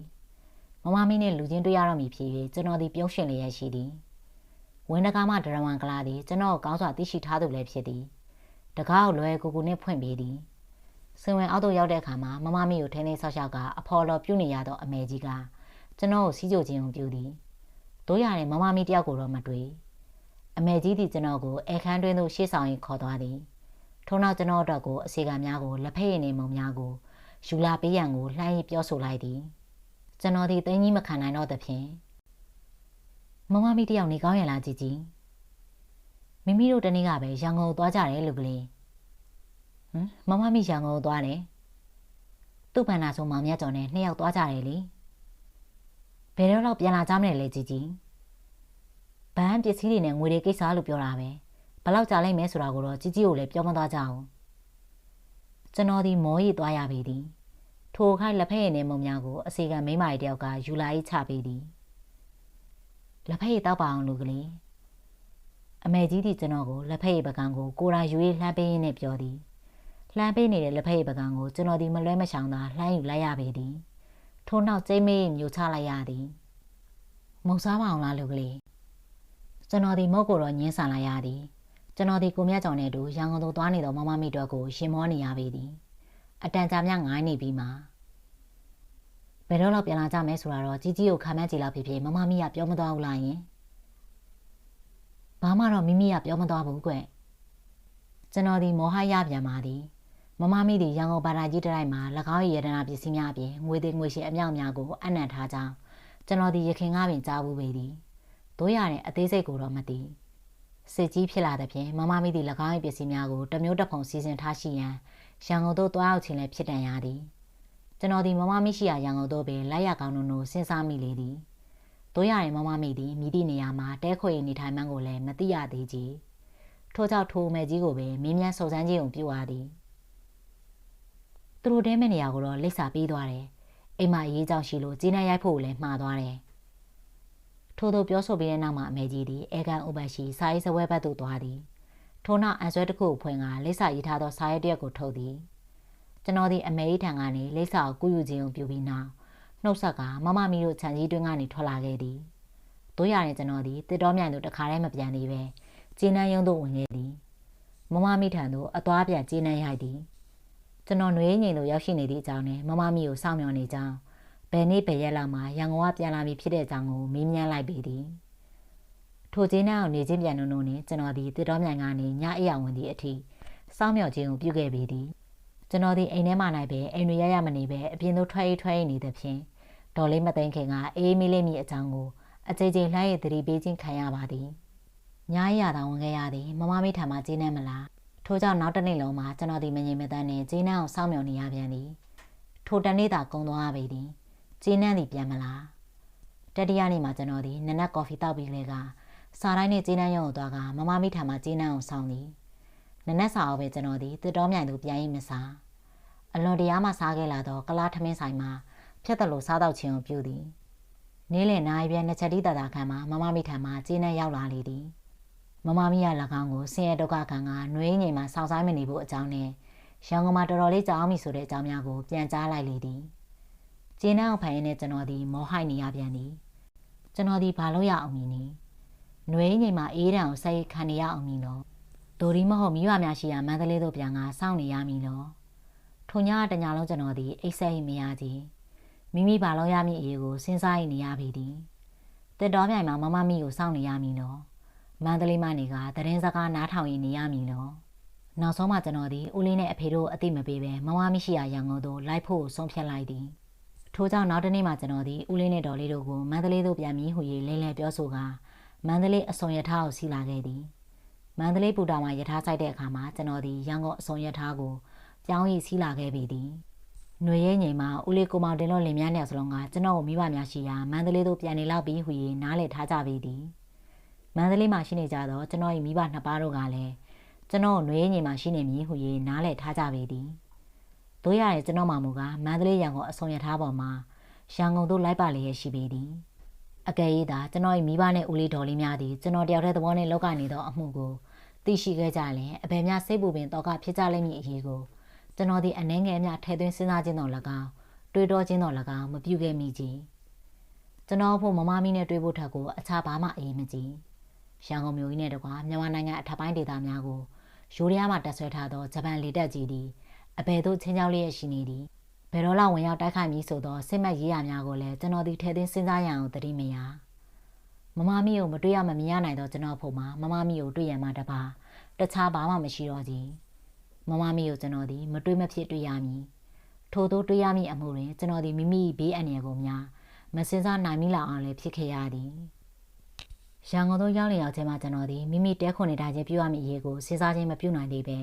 ပါလာသောကျွန်တော်၏ပစ္စည်းများကိုရန်ကုန်ဘူတာကြီးနှင့်မလန့်မကန့်ရှိအတိမိတ်ဆွေတူ၏အိမ်မှာအနံကမိမိတဲခွန်နေသောအိမ်သို့တွားရောက်ခဲ့ပေသည်မိမိတို့တဲခွန်နေသောအိမ်သို့ရောက်တဲ့အခါမှာကျွန်တော်သည်မောရပြန်ပါသည်မမမိသည်ရန်ကုန်မှာမရှိຫນွေငိမ်တို့လည်းမပြန်သည်အရေးကြီးကိစ္စတကူနှင့်အိန္ဒိယနိုင်ငံစင်မလာမြို့သို့တွားရောက်လျက်ရှိသည်ရန်ကုန်မြို့မှာမမမိတဲခွန်နေထိုင်ခြင်းပြုလက်ရှိသောအိမ်ရှင်လင်မယားကထိုသတင်းကိုပြောကြားခြင်းပြုသည်ဘယ်တော့လောက်ရန်ကုန်ကိုပြန်လာမယ်လို့ပြောသွားသေးပါလဲခင်ဗျာစင်မလာမှာတနင်္ဂနွေတစ်ပတ်သက်လောက်တော့ကြာလိမ့်မယ်လို့ပြောသွားတာပဲထိုနေ့ဒီဇင်ဘာလ14ရက်နေ့လား15ရက်နေ့လားကျွန်တော်ဒီကောင်းစွာတော့မမှတ်မိတော့ပါမမမိသည်ဒီတိုင်းဆိုရင်ရန်ကုန်သို့ဒီဇင်ဘာလတတိယပတ်ကုန်ရေးစတုတ္ထပတ်ဆန်းကစားလောက်မှပြန်အောင်ဖို့ပဲရှိသည်ကျွန်တော်ဒီမမမိကိုရန်ကုန်မှာစောင့်ရမဖြစ်တော့ရန်ကုန်မှာနေစောင့်နေခိုင်းမှာကျွန်တော်ယခုကဲ့သို့လင့်နေသည့်အကြောင်းကိုမိဘနှစ်ပါးနဲ့ဦးလေးတို့သိရှိသွားကတတ်မဲ့ဒုက္ခပေးသူတို့လည်းဖြစ်သွားနိုင်သည်ထို့ကြောင့်ကျွန်တော်ဒီထိုနေ့ညအဆိုင်ရထားနဲ့မန္တလေးသို့ပြန်လိုက်လာခဲ့သည်ရန်ကုန်သို့ကျွန်တော်တိတ်တိတ်ဆိတ်နဲ့တွားရောက်ခဲ့သောအကြောင်းကိုမိဘနှစ်ပါးတို့သည်မသိရှိကြသေးကြတော်ပေသေးသည်မန္တလေးသို့ပြန်ရောက်လာပြီးတဲ့နောက်မမမီစင်မလာကနေရန်ကုန်သို့ပြန်လဲဆက်ရောက်လာမိရက်ကိုကျွန်တော်ဒီလက်ချိုးရည်တော်ရည်နဲ့စောင့်ဆိုင်နေရပေသည်ထိုကဲ့သို့စောင့်ဆိုင်နေသည့်ရံများထဲမှာကျွန်တော်ဒီအနေရခက်ထိုင်ရခက်ဖြစ်နေသည်နေမထိထိုင်မသာလည်းဖြစ်နေသည်မမမီသည်အဘယ်သောအရေးကိစ္စများနဲ့စင်မလာသို့သွားရသည်။စင်မလာသို့သွားရနိုင်ပေ၎င်းမှသာတယောက်တည်းမသွားပဲပတ်စံအကူကြခံက၎င်း၏ဘန္နာဆိုးဖြစ်သူဦးမြတ်ကျော်ကိုပါခေါ်ဆောင်ရေးသွားရပါသည်။တနေ့ကုန်မှုရေးသည်ကျွန်တော်ဖို့မှလေးလံကြကြခြင်းကိုရှိသည်။တညတာကုန်မှုရေးသည်ပိုရေးနှိကွေးခြင်းကိုရှိလာသည်။ကျွန်တော်သည်ပင်ပန်းကြီးကြီးလာသောညများကိုရုံးကန်လွန်မြောက်ခြင်းကိုပြုရသည်။ဒီဇင်ဘာလ22ရက်နေ့နနက်အစုံရထားနဲ့ကျွန်တော်သည်မိဘများအတိပေးပြောကြားခြင်းကိုမပြုဘဲရန်ကုန်သို့လိုက်ပါလာခဲ့သည်မမမီရန်ကုန်သို့ပြောင်းလာပြီးဟူ၍တွက်ချက်ကကျွန်တော်ဒီထိုမိမလိုက်မျက်နှာတော်ကိုဖူးမြော်ရန်အတွက်ရုတ်တရက်ထွက်လာခြင်းဖြစ်သည်ရန်ကုန်မြို့သို့ကျွန်တော်ရောက်ရှိပြီးတော့နောက်တစ်နေ့နနက်ပိုင်းမှာဂျပန်လေတပ်ကြီးသည်ရန်ကုန်မြို့ကြီးကိုပထမဆုံးအကြိမ်ဖြစ်နေဘုံကျဲတိုက်ခိုက်ခြင်းပြုသည်ရန်ကုန်သို့ရောက်တဲ့နေ့ကကျွန်တော်ဒီအချိန်မရှိတော့သဖြင့်မမမီတဲခုနေထိုင်ခြင်းပြုသောအိမ်သို့မတော်ဖြစ်ခဲ့တော့ပြီရန်ကုန်မြို့ကိုဂျပန်လေတပ်ကြီးကဘုံကျဲမတိုက်ခိုက်မီနိုင်ဝက်ခန့်တတာမှာမမမီတို့တဲခုနေထိုင်လျက်ရှိသောပန်းဆိုရန်ဘတ်သို့ကျွန်တော်ဒီရောက်ရှိရသွားလေသည်ရန်ကုန်ဘူတာကြီးကိုဂုံးကြော်တရားကနေဖြတ်ကပန်းဆိုရန်ဘတ်သို့အစင်းမှာလေကြောင်းချက်ပေဩဝါဒများကိုစာရေးကြားရပေသည်တို့ရရင်ဂျပန်လေအများ၏အနေကိုကျွန်တော်ဒီအလေးမထားခဲ့ပြီမမမီနဲ့တွေ့ရန်ကိုသာစိတ်ဆောလျက်ရှိသည်မမမီတို့တဲခုလျက်ရှိသောပန်းဆိုရန်နေသို့မရောက်မီကလေးမှာဂျပန်လေတပ်ကြီးသည်ရန်ကုန်မြို့၏ကောင်းငယ်မြင်ကိုအထက်စီးယူထားလေသည်စက္ကမိုင်းတွေပြောင်းဆိုင်နေသောပောက်ကွဲသံများကိုနားကွဲလူမတက်ဆက်ကကြားလိုက်ရသည်ပန်းဆိုးရန်လမ်းမကြီးပေါ်မှလူများသည်အလံတကြားပြေးလွှားသွားကြပေသည်အချို့သောသူများသည်နီးစပ်ရာဘုံခိုခြင်းများတွင်သို့ဝင်ပြေးသွားကြလေသည်အချို့သောသူများသည်တိုက်ကြားများတွင်သို့ပြေးဝင်ခိုကပ်ကြလေသည်အချို့သောသူများသည်မကြောက်မရွံ့လမ်းမကြီးပေါ်မှရက်ကကောင်းကင်မြေပေါ်မှလေရင်များကိုမော်ကြီးရေတွက်လျက်ရှိကြသည် ကျွန်တော်ဒီလူချိုးတဲ့ရော်တော့ကဘုံခိုချေအတွင်းသို့ပြေးလာဝင်ရောက်ခြင်းကိုပြုအားသည်ထို့သောဘုံခိုချေအတွင်းသို့ရအောင်များပဲရှိသေးသည်ကျောင်းဝက်ဖွယ်ရာဆက်တနက်ပြည်သားများကိုနားကွဲလူမတက်ကြားလိုက်ရသည်ဘုံခိုချေအတွင်းမှလူများသည်အလန်တကြားအော်ဟစ်ကြပေသည်တချို့ကလည်းဖျားတားကြသည်ပန်းဆိုးရန်လာရှိဘုံခိုချေအတွင်းမှာကျွန်တော်ဒီနိုင်ဝက်ခတ်များကိုခိုးကပ်နေရပေသည်လေကြောင်းရန်ကရှင်သွားကြောင်းအချက်ပေးအော်တောင်ကြားတော့မှမရဲတရဲနဲ့အပြင်သို့ထွက်လာရသည်ပန်းဆိုးရန်လမ်းမကြီးသို့ရောက်တဲ့အခါမှာကျွန်တော်ဒီသွေးပြက်လူမတက်ဖြစ်သွားခဲ့ရသည်ခတ်စောစောကကြားခဲ့ရသောဆက်တနတ်တံများကြောင့်ပန်းဆိုးရန်လမ်းမကြီးတစ်ဝိုင်းမှာသွေးတန်ရဲရဲနဲ့ကြည်မကောင်းလောက်အောင်ဖြစ်နေပါသည်အစိုးလိုက်ပြုံလိုက်သေးနေကြသူများလက်ပြက်ချီပြက်ဖြစ်နေကြသူများနဲ့ထိမှန်ရေးအော်ဟင်ညီတော်သူများ၏အတံပလံများသည်ကဘာပြက်တကဲ့သို့ထင်မှတ်နေရပါသည်ကျွန်တော်ဒီသွေးပြက်လူမတက်ကိုဖြစ်နေရသည်တကူလုံးသည်လည်းနှက်ဝဲသည်နဲ့မချတုံရင်ဖြစ်နေသည်တို့ရရင်မမမိကိုကကျွန်တော်ဒီမမေ့ကြည်လူသေးများနဲ့ထိခိုက်ဒဏ်ရာရရှိသူများကိုရှောင်ဝန်းကကျွန်တော်ဒီမမမီတို့တဲခိုလျက်ရှိသောအိမ်သို့မရောက်ရအောင်လို့သွားခဲ့သည်မမမီတို့တဲခိုတဲ့အိမ်သို့ရောက်တဲ့အခါမှာသွေးပြတ်နေသောအရှင်လင်များကိုတွေ့ရသည်တို့ရရင်မမမီကိုဝါမတွေ့တနေ့ကပင်စင်မလာမရန်ကုန်သို့ပြန်ရောက်ကမနေ့ညကပင်အဆန်ရထားနဲ့နှွေးညည်သို့ပြန်သွားကြပြီဆိုတဲ့သတင်းကိုအရှင်များကစီးရီပြောကြကြသည်မန္တလေးသို့ကျွန်တော်ပြန်ရောက်တဲ့အခါမှာကျွန်တော်၏မိဘနှစ်ပါးတို့သည်မျက်လုံးမျက်စံပြူဖြစ်နေကြသည်၎င်းတို့အတိမပေးပဲနေငါနေ3နေ့နဲ့2ညပျောက်သွားသောကိစ္စအတွက်ကိုအလွန်တရာမှစိုးရိမ်ပူပန်နေကြခြင်းလည်းဖြစ်သည်ကျွန်တော်ဒီမိဘများကိုလွယ်ကူကူပင်လိမ့်လဲပြောဆိုခြင်းကိုပြုသည်မမမီနဲ့တွေ့ရန်ရန်ကုန်သို့လိုက်သွားသည့်အကြောင်းနဲ့ရန်ကုန်မြို့ကြီးကိုဂျပန်လေတပ်ကဘုံကျဲတိုက်ခိုက်စဉ်မှာပန်းဆိုးရန်ဘုံခိုခြင်းတစ်ခုအတွင်းမှာရောက်ရှိနေတဲ့အဖြစ်အပျက်များကိုကျွန်တော်ဒီဘာတခုံးမှမပြောဘဲနဲ့ထားလိုက်သည်အကယ်၍ထိုအကြောင်းများကိုမိဘများသိရှိသွားလျင်ကျွန်တော်တို့ကိုစိတ်ဆင်းရဲစိုးရိမ်ရခြင်းနဲ့နောက်တစ်ချိန်ကျွန်တော်အား၎င်းတို့မျက်ကွက်ရသို့ဆေလိုချင်းအောင်လည်းပြုတော်မီမဟုတ်ကျွန်တော်ဒီစကိုင်းဘတ်သို့ခေတ္တများအလဲသွားတော့လဲတငယ်ချင်းတို့ကအတင်းဆွဲထား၍နှစ်ညများအိတ်ခရသည့်အကြောင်းကိုယုတ်တိရှိရှိနဲ့လိမ့်လဲပြောဆိုလိုက်သည်မိဘများကိုထိုကဲ့သို့လိမ့်လဲပြောဆိုခြင်းကိုပြုရသည့်အတွက်ကျွန်တော်ဒီစိတ်ထဲတော့မကောင်းလာပါတို့ရရင်အခြားနည်းလမ်းလည်းမရှိ၍ထို့သို့ပြုလို့ရခြင်းပင်ဖြစ်သည်မမမီတယောက်ကတော့ထိုအကြောင်းအရာနဲ့ဖြစ်ပျက်များကိုသိရှိနိုင်လိမ့်မည်မဟုတ်ကျွန်တော်ရဲ့ချစ်ခင်ဆွဲလန်းမှုများသည်ဘေးအန္တရာယ်ကိုပင်ကြောက်ရလန့်ရမှမသိလောက်အောင်ဖြစ်နေခဲ့ပေသည်မန္တလေးသို့ပြောင်းပြီးတဲ့နောက်မမမရှိရာမော်ကုံမြင့်သို့ကျွန်တော်သည်အမြန်ဆုံးသွားခြင်းလျက်ရှိသည်တို့ရရင်မိဘလုပ်သူများစိတ်နှောက်ယှက်မဖြစ်ရအောင်လို့ကျွန်တော်သည်3ရက်ခန့်များတော့အိမ်တွေရတော့နေထိုင်ခြင်းကိုပြုရသည်ရင်းတို့3ရက်ခန့်များနေထိုင်ပြီးတဲ့နောက်မမမီတို့စီကိုလိုက်သွားရန်ပြုတဲ့နေ့မှာကျွန်တော်၏မိခင်ဘက်မှဖွားရည်လုပ်သူသည်မြင်းချက်ဘက်မှပြုံးကနေတည်ဆုံသွားသဖြင့်ထိုအစီအစဉ်ကိုရက်ဆိုင်လိုက်ရပြီးလျှင်မိခင်နဲ့အတူမြင်းကြံသို့လိုက်ပါခဲ့ရပြန်သည်အဖွား၏အာတုဘကိစ္စကိုလာစဉ်ကတပတ်လောက်နှင့်မန္တလေးသို့ပြန်လိမ့်မည်ဟု၍ငရေသူတို့၏ဘာဝကျွန်တော်သည်ခံမှန်းတွက်ဆက်ထားခဲ့သည်တို့ရရင်မြင်းကြံတွင်မိခင်နှင့်အတူကျွန်တော်သည်တနင်္ဂနွေ2ပတ်ခန့်မြကြာခဲ့သည်အဖွားတည်ဆုံ၍အတွင်းပစ္စည်းများကိုခွဲဝေကြသောကိစ္စပင်ဖြစ်သည်အမေနဲ့တူမန္တလေးသို့ပြန်လာပြီးတဲ့နောက်မှာကျွန်တော်သည်မန္တလေးမှာတရက်မြနေထိုင်ကမမမီတို့စီသို့လိုက်သွားရန်စိတ်ကူးထားခဲ့ပါသည်တို့ရရင်မန္တလေးသို့ပြန်ရောက်ခြင်းမှာအဖေကစကိုင်းတောင်ရိုးသို့ပိုးတန်သမျှသောပစ္စည်းများကိုပို့ရန်ပြင်ဆင်လျက်ရှိသည်ဂျပန်တပ်များသည်မြန်မာနိုင်ငံတောင်ပိုင်းမှနေကစစ်ကြောင်းများခွဲပြီးဝေရောက်နေကြပြီးဆိုသောသတင်းနှင့်ယခုနှင့်မိုးမတိုင်မီဂျပန်တို့သည်မြန်မာတပြည်လုံးကိုသိမ်းပိုက်လျက်ရှိမည်ဆိုသည့်အကြောင်းများကိုအဖေသည်အမေအားညအိယာထဲမှတိတ်တဆိတ်ပြောပြလျက်ရှိသည်မန္တလေးမှပစ္စည်းများကိုစကိုင်းတောင်ရိုးရှိကျွန်တော်၏မိဘများဆောက်လုပ်လူထမ်းထားသောဇရက်သို့ပို့ဆောင်ရမှာကျွန်တော်သည်မိမိတက်နိုင်တဲ့တာဝန်များကိုယူရသဖြင့်မြင်းကြံမှမန္တလေးသို့ပြန်လာခဲ့ရပြီးနောက်9ရက်ခန့်မြကြာသွားလေသည်မန္တလေးသို့ပြန်လာခဲ့ပြီးတဲ့နောက်တနင်္ဂနွေ3ပတ်ခန့်တာမှာကျွန်တော်ဒီမိဘများကိုအတင်းကျပ်ခွင့်တောင်းကမမမီတို့စီသို့တက်လာခဲ့သည်ထိုကဲ့သို့အချိန်ကာလနှင့်အခြေအနေမျိုးမှာ၎င်းတို့စီသို့လာရောက်လည်ပတ်သောကျွန်တော်ကို၎င်းကျွန်တော်တို့ကိုခွင့်ပြုလိုက်သောမိဘများကို၎င်းဦးလေးနှင့်ဒေါ်လေးတို့သည်အံ့ဩနေကြပုံလည်းရသည်တို့ရရင်ဘာမှတော့ပြောဆိုခြင်းမပြု၎င်းတို့၏အိမ်တကားကိုဖွင့်ပေးကြသည်တက်တော်မြိုင်သို့ရောက်ရှိပြီးတဲ့နောက်နိုင်ပိုင်းတွင်မှကျွန်တော်ဒီအဝယ်စားများကိုလဲလှယ်ကမြင်းထားတစ်စီးကိုငားပြီးမမမီတို့၏တိုက်ကြီးသို့ထွက်လာခဲ့ပေသည်မမမီတို့တိုက်ချန်တကားဝါသို့ရောက်တဲ့အခါမှာအခါတိုင်းစောက်ကြလျက်ရှိသောဒရဝံကလောက်မတွေ့ရတော့ကြတကားကိုလည်းတော့မခတ်ပဲစေုံများစစ်ထားလေသည်ချန်တကားဝါမှကျွန်တော်သည်အတွင်းသို့လှမ်း၏အကဲခတ်ကြည့်ရှုမိသည်ခြံဝဲကြီးတစ်ခုလုံးနဲ့တကွာတိုက်ကြီးတစ်ခုလုံးမှာလူသူတယောက်မှနေထိုင်ခြင်းမပြုသည့်အလားတိတ်ဆိတ်ညစ်သက်လျက်ရှိလေသည်ခြံတကားဝါမှကျွန်တော်သည်အတန်ကြာမြတ်ရက်ကအကဲခတ်ကြည့်ရှုပြီးတဲ့နောက်စေထားသောတကားကိုတုံးဖွင့်ကအတွင်းသို့ဝင်လာခဲ့လေသည်ကျွန်တော်သည်လူတန်သူတန်များကိုမကြားမီခြံကြီးအတွင်းမှာတိတ်ဆိတ်ညစ်သက်လျက်ရှိသည်တိုက်ကြီးသည်လည်းဘေးပြင်းများအလုံးလိုပိတ်ထားလျက်ရှိသည်ကိုတွေ့ရသည် ရခင်ကအချွေရမောင်းမြောင်များစွာနှင့်ဆိုပြေစီကားလျက်ရှိသောမမမီတို့၏တိုက်ကြီးသည်အဘယ်ကဲ့သို့ဖြစ်နေသည်။စင်ဝင်အမရကပိတ်ထားသောတကား၏ကြေးသောခလောက်ကြီးကိုကျွန်တော်သည်မတုံမလုံးနှင့်ငေးဆိုင်ကြည့်ရှုနေမိသည်။မမမီနှင့်တကွအိမ်သူအိမ်သားများသည်အဘယ်သို့သွားနေကြသည်။ထိုများအဖိုးထိုက်တန်လာသောခြံကြီးနှင့်တိုက်ကြီးတို့ကိုမမမီတို့သည်စွန့်ပစ်ထားခဲ့ကြပြီလော။ကျွန်တော်သည်ကြေးသောခလောက်ကြီးကိုငေးမောကြည့်ရှုရင်းနှင့်မိတို့များမစင်စားတတ်အောင်နားမလည်တတ်အောင်ဖြစ်နေသည်။မမမီသည်အဘယ်သို့များသွားပြန်သည်။ခေတ္တခဏများသာသွားခြင်းဖြစ်သလော။သို့မဟုတ်စစ်ပြေးရန်အတွက်ကိုရန်အကန့်မရှိထွက်သွားခြင်းဖြစ်သလော။ကျွန်တော်ဒီစင်ဝင်အောက်ကနေထွက်လာခဲ့ပြီးတဲ့နောက်မှာအိမ်ဘေးသို့သွားရကြည့်ရှုခြင်းကိုပြုပြန်သည်။လူသူတယောက်တလေကိုမှမတွေ့ရ။တပ်ပြင်းကိုခက်ရှိရှိခက်လေးလေးချရင်စင်ဝင်အောက်သို့ပြန်လှည့်ရပြန်လေသည်။စင်ဝင်အောက်မှာရက်ကကြီးမားလာသောကြေးသောခလောက်ကြီးကိုအတန်ကြာမြငေးမောကြည့်ရှုနေမိပြန်သည်။မမမီတို့သည်အဘဲသို့ထွက်သွားကြပြန်ပြီနီ။ပြန်ရီးမှလာကြအောင်မီနော်။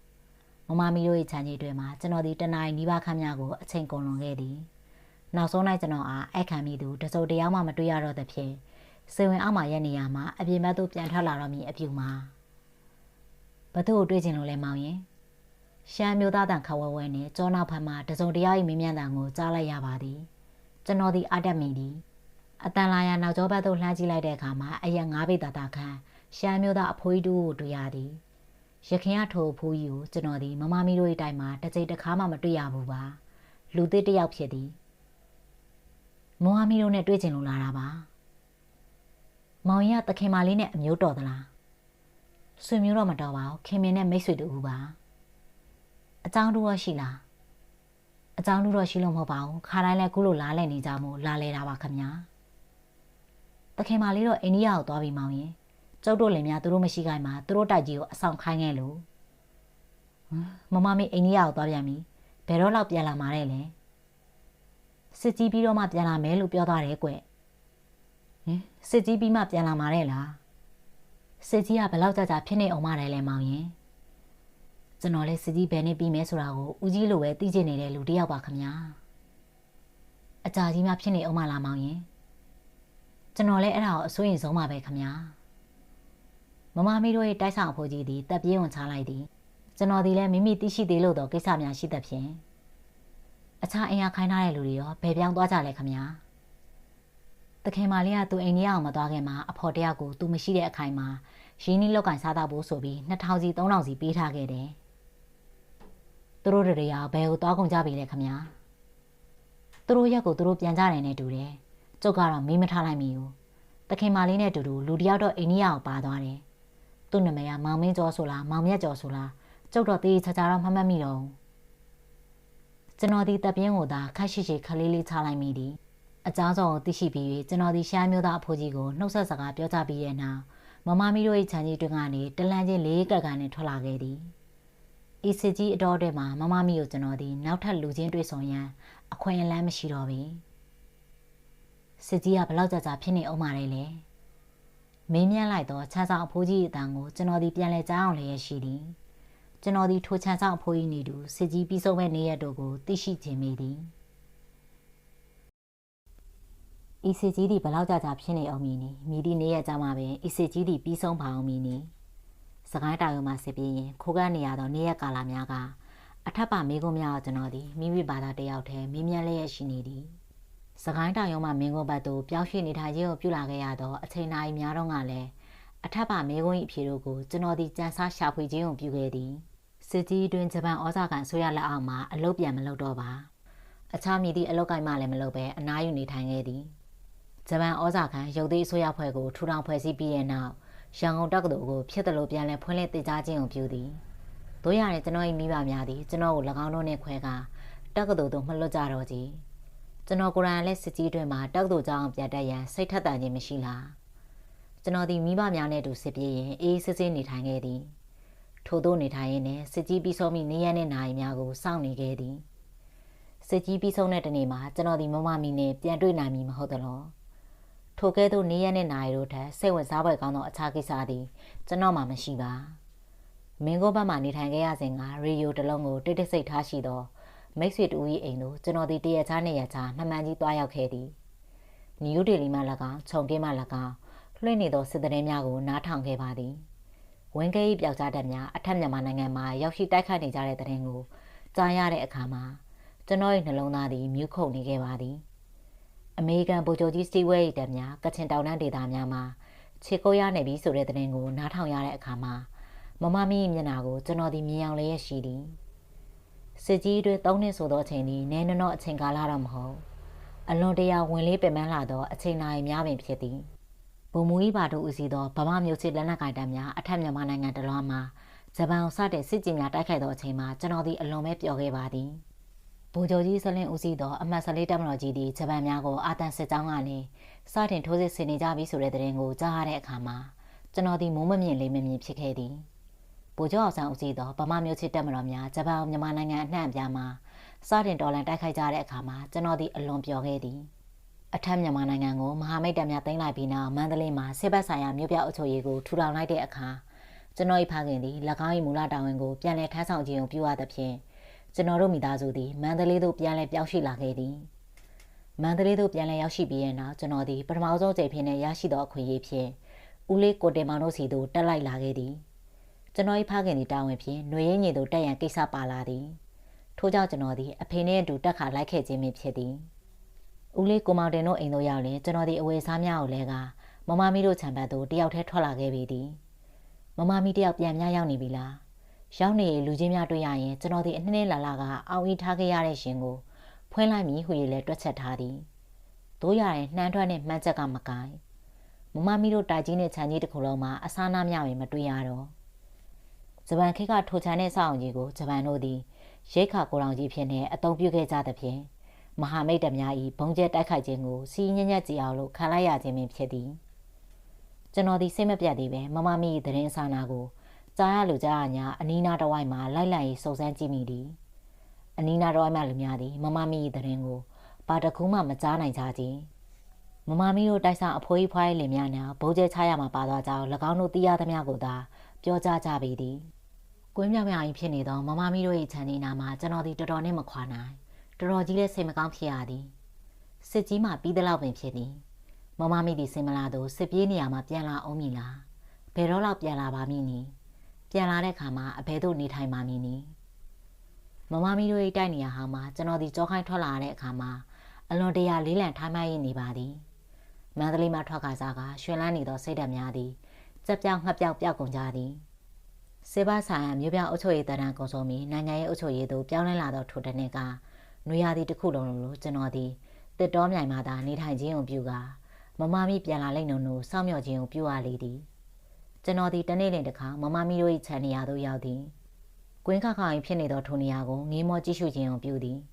မမမီသည်စစ်ကြီးအတွင်းမှာကျွန်တော်ဘာမှမပြောမဆိုပဲပြစ်ထားခဲ့လေသည်ထိုသခင်မကြီးသည်ဘယ်တော့လောက်ပြန်လာပါမည်နည်းညနေဘက်တွင်မမမီနှင့်အတူမြင်စီခဲ့ကြသောထေရှူတော်၏အတွင်းမှာကျွန်တော်သည်မမမီကမ္မထံကိုတယောက်တည်းစီးပြိုင်းနေပါသည်ထင်းရှူတော်၏အတွင်းမှာဘာဒီဘာဝမြူးတိုးနေကြသောရှုံကလေးများနှင့်ပြန်ဝဲနေကြသောငှက်ကလေးများကိုမမမိကိုစားအဖော်ပြုခဲ့လေသည်ထိုတနေ့ကနွေရာသီမကုန်မီပင်ကျွန်တော်၏ဖခင်သည်ရာဇဝဝင်ရာတို့ဖြင့်ပဲခူးသို့ပြောင်းရွှေ့ရသည်ဧပြီလစတုတ္ထပတ်အတွင်းမှာဖြစ်သည်၎င်းအပြင်ကျွန်တော်သည်လည်းရန်ကုန်တက္ကသိုလ်သို့ပြန်လည်ဝင်ရောက်ခြင်းကိုပြုရန်ပြင်ဆင်စရာရှိသည့်တို့ကိုပြင်ဆင်ခြင်းကိုပြုရပေသည်မိခဲ့သောပင်ဖြစ်စေထိုတကယ်မကြီးပြန်လာလို့ပြန်လာညာမန္တလေးမှပဲခူးသို့ရထားမစီရမီ2ရက်ခန့်ကကျွန်တော်သည်နှွေးငင်သို့တညအေးရောက်ရှိခဲ့ပါသေးသည်တို့ရတယ်မမမိသည်ပြန်မလားဘာသတင်းကိုမှလည်းမကြားရဒီလိုနဲ့ကျွန်တော်သည်မမမိနဲ့ဝေးရတော့မည်လို့ကျွန်တော်မိဘများပဲခူးသို့ပြောင်းရွှေ့ခဲ့ကြပြီးတဲ့နောက်များမကြာမီမှာပြန်လည်ဖွင့်လှစ်ခြင်းကိုပြုသောရန်ကုန်တက္ကသိုလ်ကျောင်း၌သို့ဝင်ရောက်သင်ကြားခဲ့သည်ကျွန်တော်သည်ပညာကိုဆက်လက်သင်ကြားနေရတော့လဲကျောင်းမှစိတ်တည်မရှိမမမိတယောက်စီတို့သာလွင်ပါရောက်ရှိနေသည်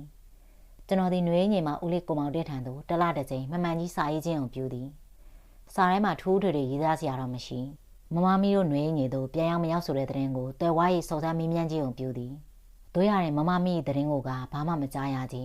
ထိုသခင်မကြီးသည်အိန္ဒိယကနေမြန်မာပြည်သို့ပြန်ရောက်နေပြီလို့ရောင်းလင်လည်းအဖေမှနေထိုင်နေသည်နီဦးလေးကိုမောင်တင်သည်ထိုသတင်းများကိုဘာတစ်ခုမှစုံစမ်းမေးမြန်းခြင်းကိုမပြုနိုင်ရန်ကုန်တက္ကသိုလ်မှာပထမတစ်နှစ်ကုံဆုံးရသွားသည်ထိုတနေ့နွေရာသီကျောင်းမဲ့ရံများတွင်ကျွန်တော်သည်နှွေးငင်သို့မရောက်ရအောင်လို့တက်ခဲ့သေးသည်မမမီတို့တိုက်ကြီးနေရာသို့ကျွန်တော်သည်ရောက်ရှိပါသေးသည်ရခင်ကအတိုင်းကွင်းခေါင်ရှိနေတော့မင်းဖြစ်သည်ဘာသတင်းအစားနာမှလည်းစုံစမ်းမေးမြန်း၏မရ ထင်းရှိုးတော်နှင့်ရေကူးကန်များတို့လည်းကျွန်တော်ဒီတယောက်တည်းသွားခဲ့ရသည်ထိုတနေ့နွေရာသီကုံဆုံးတဲ့အခါမှာကျွန်တော်ဒီရန်ကုန်တောက်သူကျောင်းတိုင်းသို့ဒုတိယနှင့်ဝင်ရောက်ရပြန်လေသည်ဤသို့ဖြင့်နိုင်နေ့ရက်များသည်၎င်းသတင်းပတ်နှင့်လာများသည်၎င်းနှစ်တို့သည်၎င်းတလားပြီးတလားတစ်နှစ်ပြီးတစ်နှစ်ကုံလွန်သွားခဲ့ကြပေသည်တို့ရတဲ့မမမီသတင်းကိုကအဘယ်မှမျှစုံစမ်းမေးမြန်း၏မရထိုမိမသည်မြန်မာနိုင်ငံသို့ပြန်မလာတော့ဘဲအိန္ဒိယနိုင်ငံမှာပင်ဆက်လက်နေထိုင်နေရရှိနေပြီလောဒိုဒီမဟုတ်မြန်မာနိုင်ငံသို့ပြန်လာပြီးကျွန်တော်နှင့်အဆက်ဖြတ်လို့၍တနေရာမှာပုံရှိုးနေထိုင်လျက်ရှိနေသလောကျွန်တော်ကဤမြအဆက်အသွယ်ဖြတ်ထားလိုက်တော့ထိုတခင်မကြီးကိုကျွန်တော်ဒီစိတ်နာခြင်းတော့မဖြစ်ပါစိတ်ပြတ်ခြင်းသာဖြစ်စေခဲ့သည်1952ခုနှစ်တွင်ရန်ကုန်တက္ကသိုလ်ကျောင်းတိုင်းမှာကျွန်တော်ဒီဝိစာကုံတို့မြအောင်မြင်ကထွက်လာခဲ့ပြီသည်ထိုအချိန်၌ကျွန်တော်၏ဖခင်သည်ပင်စင်ယူလိုက်ရသဖြင့်မိဘများကိုပြန်လည်လုပ်ကြည့်ပြုစုရန်ပြည်သူ့ဝန်ထမ်းကော်မရှင်ကစစ်ဆေးသောဆောင်ရွက်တစ်ခုကိုဝင်ရောက်၍ဖြေဆိုခဲ့ရပေသည်ထို့သောဖြေဆိုပြီးတဲ့နောက်မှာကျွန်တော်၏မိဘများအခြေချနေထိုင်ရန်ပြင်ဆင်လျက်ရှိကြသောရွှေဘို့သို့ပြန်လည်နေထိုင်ခဲ့လေသည်ထိုကဲ့သို့ရွှေဘိုမှာမိမိအလုပ်ကိုင်ဆောင်စားရန်မိဘများနှင့်ပြန်လည်နေထိုင်ရသည့်အခါကျွန်တော်သည်အိမ်နောက်ပြုရန်အကြောင်းပေါ်ပေါက်လာခြင်းပင်ဖြစ်သည်ကျွန်တော်၏အသက်သည်မငယ်လှတော့ပါဝိစာကုံနုနဲ့အောင်သောနှစ်မှာ28နှစ်မြပင်ရှိပြီများမကြမီလဲမိမိအလုပ်ကိုင်နေထိုင်ရတော့မည်လူကြီးတစ်ယောက်လည်းဖြစ်လာတော့မည်ကျွန်တော်သည်အိမ်နောက်ပြုဖို့အကြောင်းကိုထိုးစားတိုင်းကျွန်တော်၏မိခင်မဆာကလမ်းကြောင်းပြောဆိုပေသည်မတိမတာလဲတိုက်တွန်းပြောဆိုခြင်းဟုပြုသည်ကျွန်တော်နဲ့ရီမန်းထားသောမိန်းကလေးမှလည်းသစိမ့်တရံဆန်တော့မဟုတ်ကျွန်တော်၏မိခင်ဘက်ကမောင်နှမနှစ်ဝမ်းခွဲတော်ဆက်သောမိန်းကလေးဖြစ်သည်ထိုမိန်းကလေးကိုကျွန်တော်သည်ညှင်းစရာဘာမှမရှိတို့ရရင်ကျွန်တော်သည်ထိုကိစ္စကိုတော်တော်နဲ့လက်မခံနိုင်သဖြင့်အချိန်ဆွဲထားခဲ့သည်ကျွန်တော်၏နှမနှစ်ဝမ်းခွဲသည်ကျွန်တော်3နှစ်တာများစောင့်ဆိုင်းခဲ့သည်ထို့ကြောင့်နေပိုင်းဝင်တော့ရာတို့ဖြင့်မုံရတို့ကျွန်တော်ပြောင်းရွှေ့ရသည့်နှစ်ကကျွန်တော်သည်ထိုမိန်းကလေးနှင့်မန္တလေးမှာလက်ထပ်ခဲ့သည်တို့ရရင်ကျွန်တော်တို့သည်ကြကြတော့မပေါင်းလိုက်ရမုံရမရန်ကုန်သို့အတွင်းဝင်ရာတို့ဖြင့်ကျွန်တော်ပြောင်းရွှေ့ခြင်းပြုရတဲ့နှစ်မှာ3နှစ်ခန့်မြသာပေါင်းသိခဲ့ရတော့ကျွန်တော်၏ဇနီးတဲ့ခင်ထားရသည်နာမကျန်းဖြစ်ကကွယ်လွန်ခဲ့သည်ကျွန်တော်ဒီအသက်30အရွယ်မှာမိဘများပြီးစားသောဆွေတဲ့မျိုးတွေကမင်းကလေးတူနဲ့အိမ်အောင်ပြုခဲ့ပြီးတဲ့နောက်အသက်33နှစ်အရွယ်မှာမုတ်ဆိုးဖို့ဖြစ်ခဲ့ရသည်ခင်ထားတာတည်ဆုံးသွားပြီးတဲ့နောက်2နှစ်တာခန့်ကြာမှကျွန်တော်၏မိခင်သည်ကျွန်တော်ကနောက်ထပ်အိမ်အောင်သက်ကိုထူထောင်ရန်တိုက်တွန်းပြောဆိုခြင်းပြုလာပြန်သည်အမေသည်ကျွန်တော်အားဒီတိုင်းတယောက်တည်းနေထိုင်ခြင်းကိုစိတ်မချဟန်တူသည်မကြာခဏဆိုသလိုအဖေကိုရှိဖို့မှာတယောက်တည်းပြစ်ထားခဲ့ပြီးလျှင်ကျွန်တော်နဲ့အတူတလာကိုသတင်းဆိုသလိုလာရောက်နေထိုင်နေရှိသည်ကျွန်တော်ဒီနောက်အိမ်အောင်ပြုရန်ကိုစိတ်မရှိသလောက်ဖြစ်နေသည်အိမ်အောင်ပြုရသည်မှာမိမိကိုယ်၌ကဆန္ဒရှိမှပဲကောင်းသည်ထို့သောမှမဟုတ်လျှင်အိမ်အောင်ရေးတာဝန်သည်ဝင်တော့ဝင်ပိုးကြီးတစ်ခုကိုထမ်းမိုးရသည်နှင့်ဘာမှမချမ်းကျွန်တော်၏ဘဝမှာကျွန်တော်၏ချစ်တော်မိန်းမသည်တယောက်တည်းသာရှိသည်မမမီကလွဲပြီးကျွန်တော်၏တသက်နှင့်တကူမှာအခြားမည်သည့်မိန်းမတစ်ယောက်ကိုမှချေရလိမ့်မည်မဟုတ်ထိုအကြောင်းကိုအလွန်တရာမှစေတဘောထားကောင်းမွန်အေးချမ်းသောခင်ထားတာနှင့်3နှစ်မြပေါင်းသိမ်းလာပြီးကကျွန်တော်ဒီကောင်းကောင်းကြီးနားလည်ခဲ့ပြီသည်ယခုကဲ့သို့အေးကြကြမီနေထိုင်လိုသည့်အကြောင်းကိုအမေအားကျွန်တော်ဒီပြန်လည်ရေးပြောဆိုရပေသည်အမေဒီကျွန်တော်အေးကြကြနေလိုသည်ဆိုသည့်စကားကိုနားမဝင်ကြလက်လဲမခံကြရန်ကုန်သို့လာရောက်ကကျွန်တော်နဲ့တလားကိုသတင်းဆိုသလိုနေထိုင်ခြင်းပြုတဲ့အခါတိုင်းမှာ၎င်းတွေ့ရှိထားသောမိန်းကလေးတစ်ယောက်၏အကြောင်းကိုပြောဆိုတတ်ပေသည်နောက်အိမ်နောက်ပြုရန်ကိုသာတဖွာဖွာနဲ့တိုက်တွန်းပြောဆိုတတ်ပေသည်ကျွန်တော်ဒီအမေတိုက်တွန်းမှုကိုကလေးတငယ်တစ်ယောက်ကဲ့သို့မဟုတ်ပဲလူကြီးတစ်ယောက်ကဲ့သို့အကျိုးအကြောင်းနဲ့ပြန်လည်ညှင်းဆန်ပြောဆိုရသည်တို့ရတဲ့အမေသည်၎င်း၏ကိစ္စကိုတော်တော်နဲ့နားမစုံပါမိခင်တို့၏ဓမ္မတာတိုင်းအသက်35နှစ်ကျော်လွန်လာခဲ့ပြီဖြစ်သောသားတစ်ယောက်လုံးကိုပင်ကလေးတစ်ယောက်ကဲ့သို့မှတ်တင်ကတိုက်တွန်းလျက်ရှိသည်ရန်ကုန်မြို့အတွင်းဝင်များရုံမှာအတွင်းဝင်လေးရာတို့ဖြင့်3နှစ်ကြာနေထိုင်အမှုထမ်းခဲ့ပြီးတဲ့နောက်မှာထဝယ်တို့ခရဝင်ရာတို့ဖြင့်ပြောင်းရွှေ့ခြင်းကိုပြုအပ်ပြန်သည်ကျွန်တော်ဒီရခင်ကထဝယ်တို့တစ်ချိန်တစ်ခါမှမရောက်ဘူးပါထဝယ်နှင့်ပတ်သက်ရင်မောင်မကန်၏တာယာခြင်းလောက်ကိုသာအများပြောတတ်အောင်ကြားရဘူးသည်ထဝယ်မှာခရဝင်ရာတို့ဖြင့်ကျွန်တော်ဒီအနည်းဆုံး3နှစ်များကိုမိမိတာဝန်ဝတ္တရားများကိုထမ်းဆောင်ရန်ဖြစ်သည်တို့ရတဲ့ကျွန်တော်ဒီထဝယ်မှာ3နှစ်မနေခဲ့ရပါတစ်နှစ်တာနေထိုင်ခဲ့ရသည်ထဝယ်တို့ရောက်ရှိအမှုထမ်းပြီးတဲ့နောက်တစ်နှစ်ခန့်အကြာမှာထဝယ်မှပြန်ခေါ်ပြီးကျွန်တော်ကအစိုးရ၏လုပ်ငန်းတစ်ပိုင်းဖြစ်သောဘုတ်အဖွဲ့တစ်ခုမှာဥက္ကဋ္ဌဖြစ်တဲ့တာဝန်ပေးရန်ကြံရွယ်နေတဲ့တဲ့ရင်ကိုအတွင်းဝင်များရုံမှာမိတ်ဆွေတူကစာရေးလိုက်သည်တနေ့ခန့်မြအမှုထမ်းနေရတဲ့ခိုင်မှာကျွန်တော်ဒီထဝယ်မြို့အတွင်းမှလွဲပြီးအခြားဘယ်သူမှလည်းမရောက်ဘူးပါထို့ကြောင့်ကျွန်တော်ဒီမိမိရာတို့အသုံးပြုကမရောက်ဘူးမပေါက်ဘူးသေးသောထဝယ်ခရိုင်တွင်းမြို့ကလေးများကိုခရီးထွက်ခဲ့ပြီသည်ရင်းတို့ရန်ကုန်မြို့သို့ပြန်ရကန်ပြီးခရီးထွက်ရင်းနဲ့နှစ်ပေါင်း20ခန့်များလူချင်းကွဲနေရသောကျွန်တော်၏မမမိကို အဘယ်ကဲသို့မှမျှော်လင့်နိုင်ကြမရှိသောချောင်းလေးတစ်ချောင်းမှာပြုံးနဲ့ပြန်လဲတွေ့ရှိလိုက်ရလေသည်ကျွန်တော်ကမျှော်လင့်ထားခြင်းလည်းမရှိခဲ့သူကျွန်တော်မျှော်လင့်ထားမိပုံလည်းမရနှစ်ဦးနှစ်ယောက်စလုံးမှာတူဦးတူမမျှော်လင့်မဲ့ပြုံးနဲ့ပြန်လဲတွေ့ဆုံကြခြင်းများသာဖြစ်သည်လောင်းလုံးဆိုသောမျိုးလေးသည်ထဝယ်နှင့်15မိုင်ခန့်သာဝေးလိမ့်မည်ဟုထင်သည်ရန်ကုန်သို့မပြန်ရမီတလခန့်အတွင်းမှာကျွန်တော်သည်ထဝယ်ခရိုင်တွင်ရှိအခြားသောအရက်ဒေသများသို့လှည့်လည်ပြီးစီးသလောက်ဖြစ်သွားသည်တို့ရရင်လောင်းလုံးတို့ကမရောက်လောင်းလုံးတို့သွားရန်အတွက်ကိုကျွန်တော်သည်များစွာစိတ်ထက်သန်ခြင်းလည်းမရှိတို့ရရင်ထဝယ်ခရိုင်ရဲဝင်မင်းက၎င်းသည်လောင်းလုံးတို့အမှုတစ်ခုစစ်ဆေးရင်းနဲ့တွားရောက်ရန်ရှိသဖြင့်ကျွန်တော်အတင်းလာဆွဲနေသဖြင့်ကျွန်တော်သည်လောင်းလုံးတို့စိတ်မပါတပါနဲ့လိုက်ပါသွားရခြင်းများသာဖြစ်သည်ထဝယ်နှင့်လောင်းလုံးအကြားမှာလမ်းမများစွာမကောင်းလားကျန်းသည်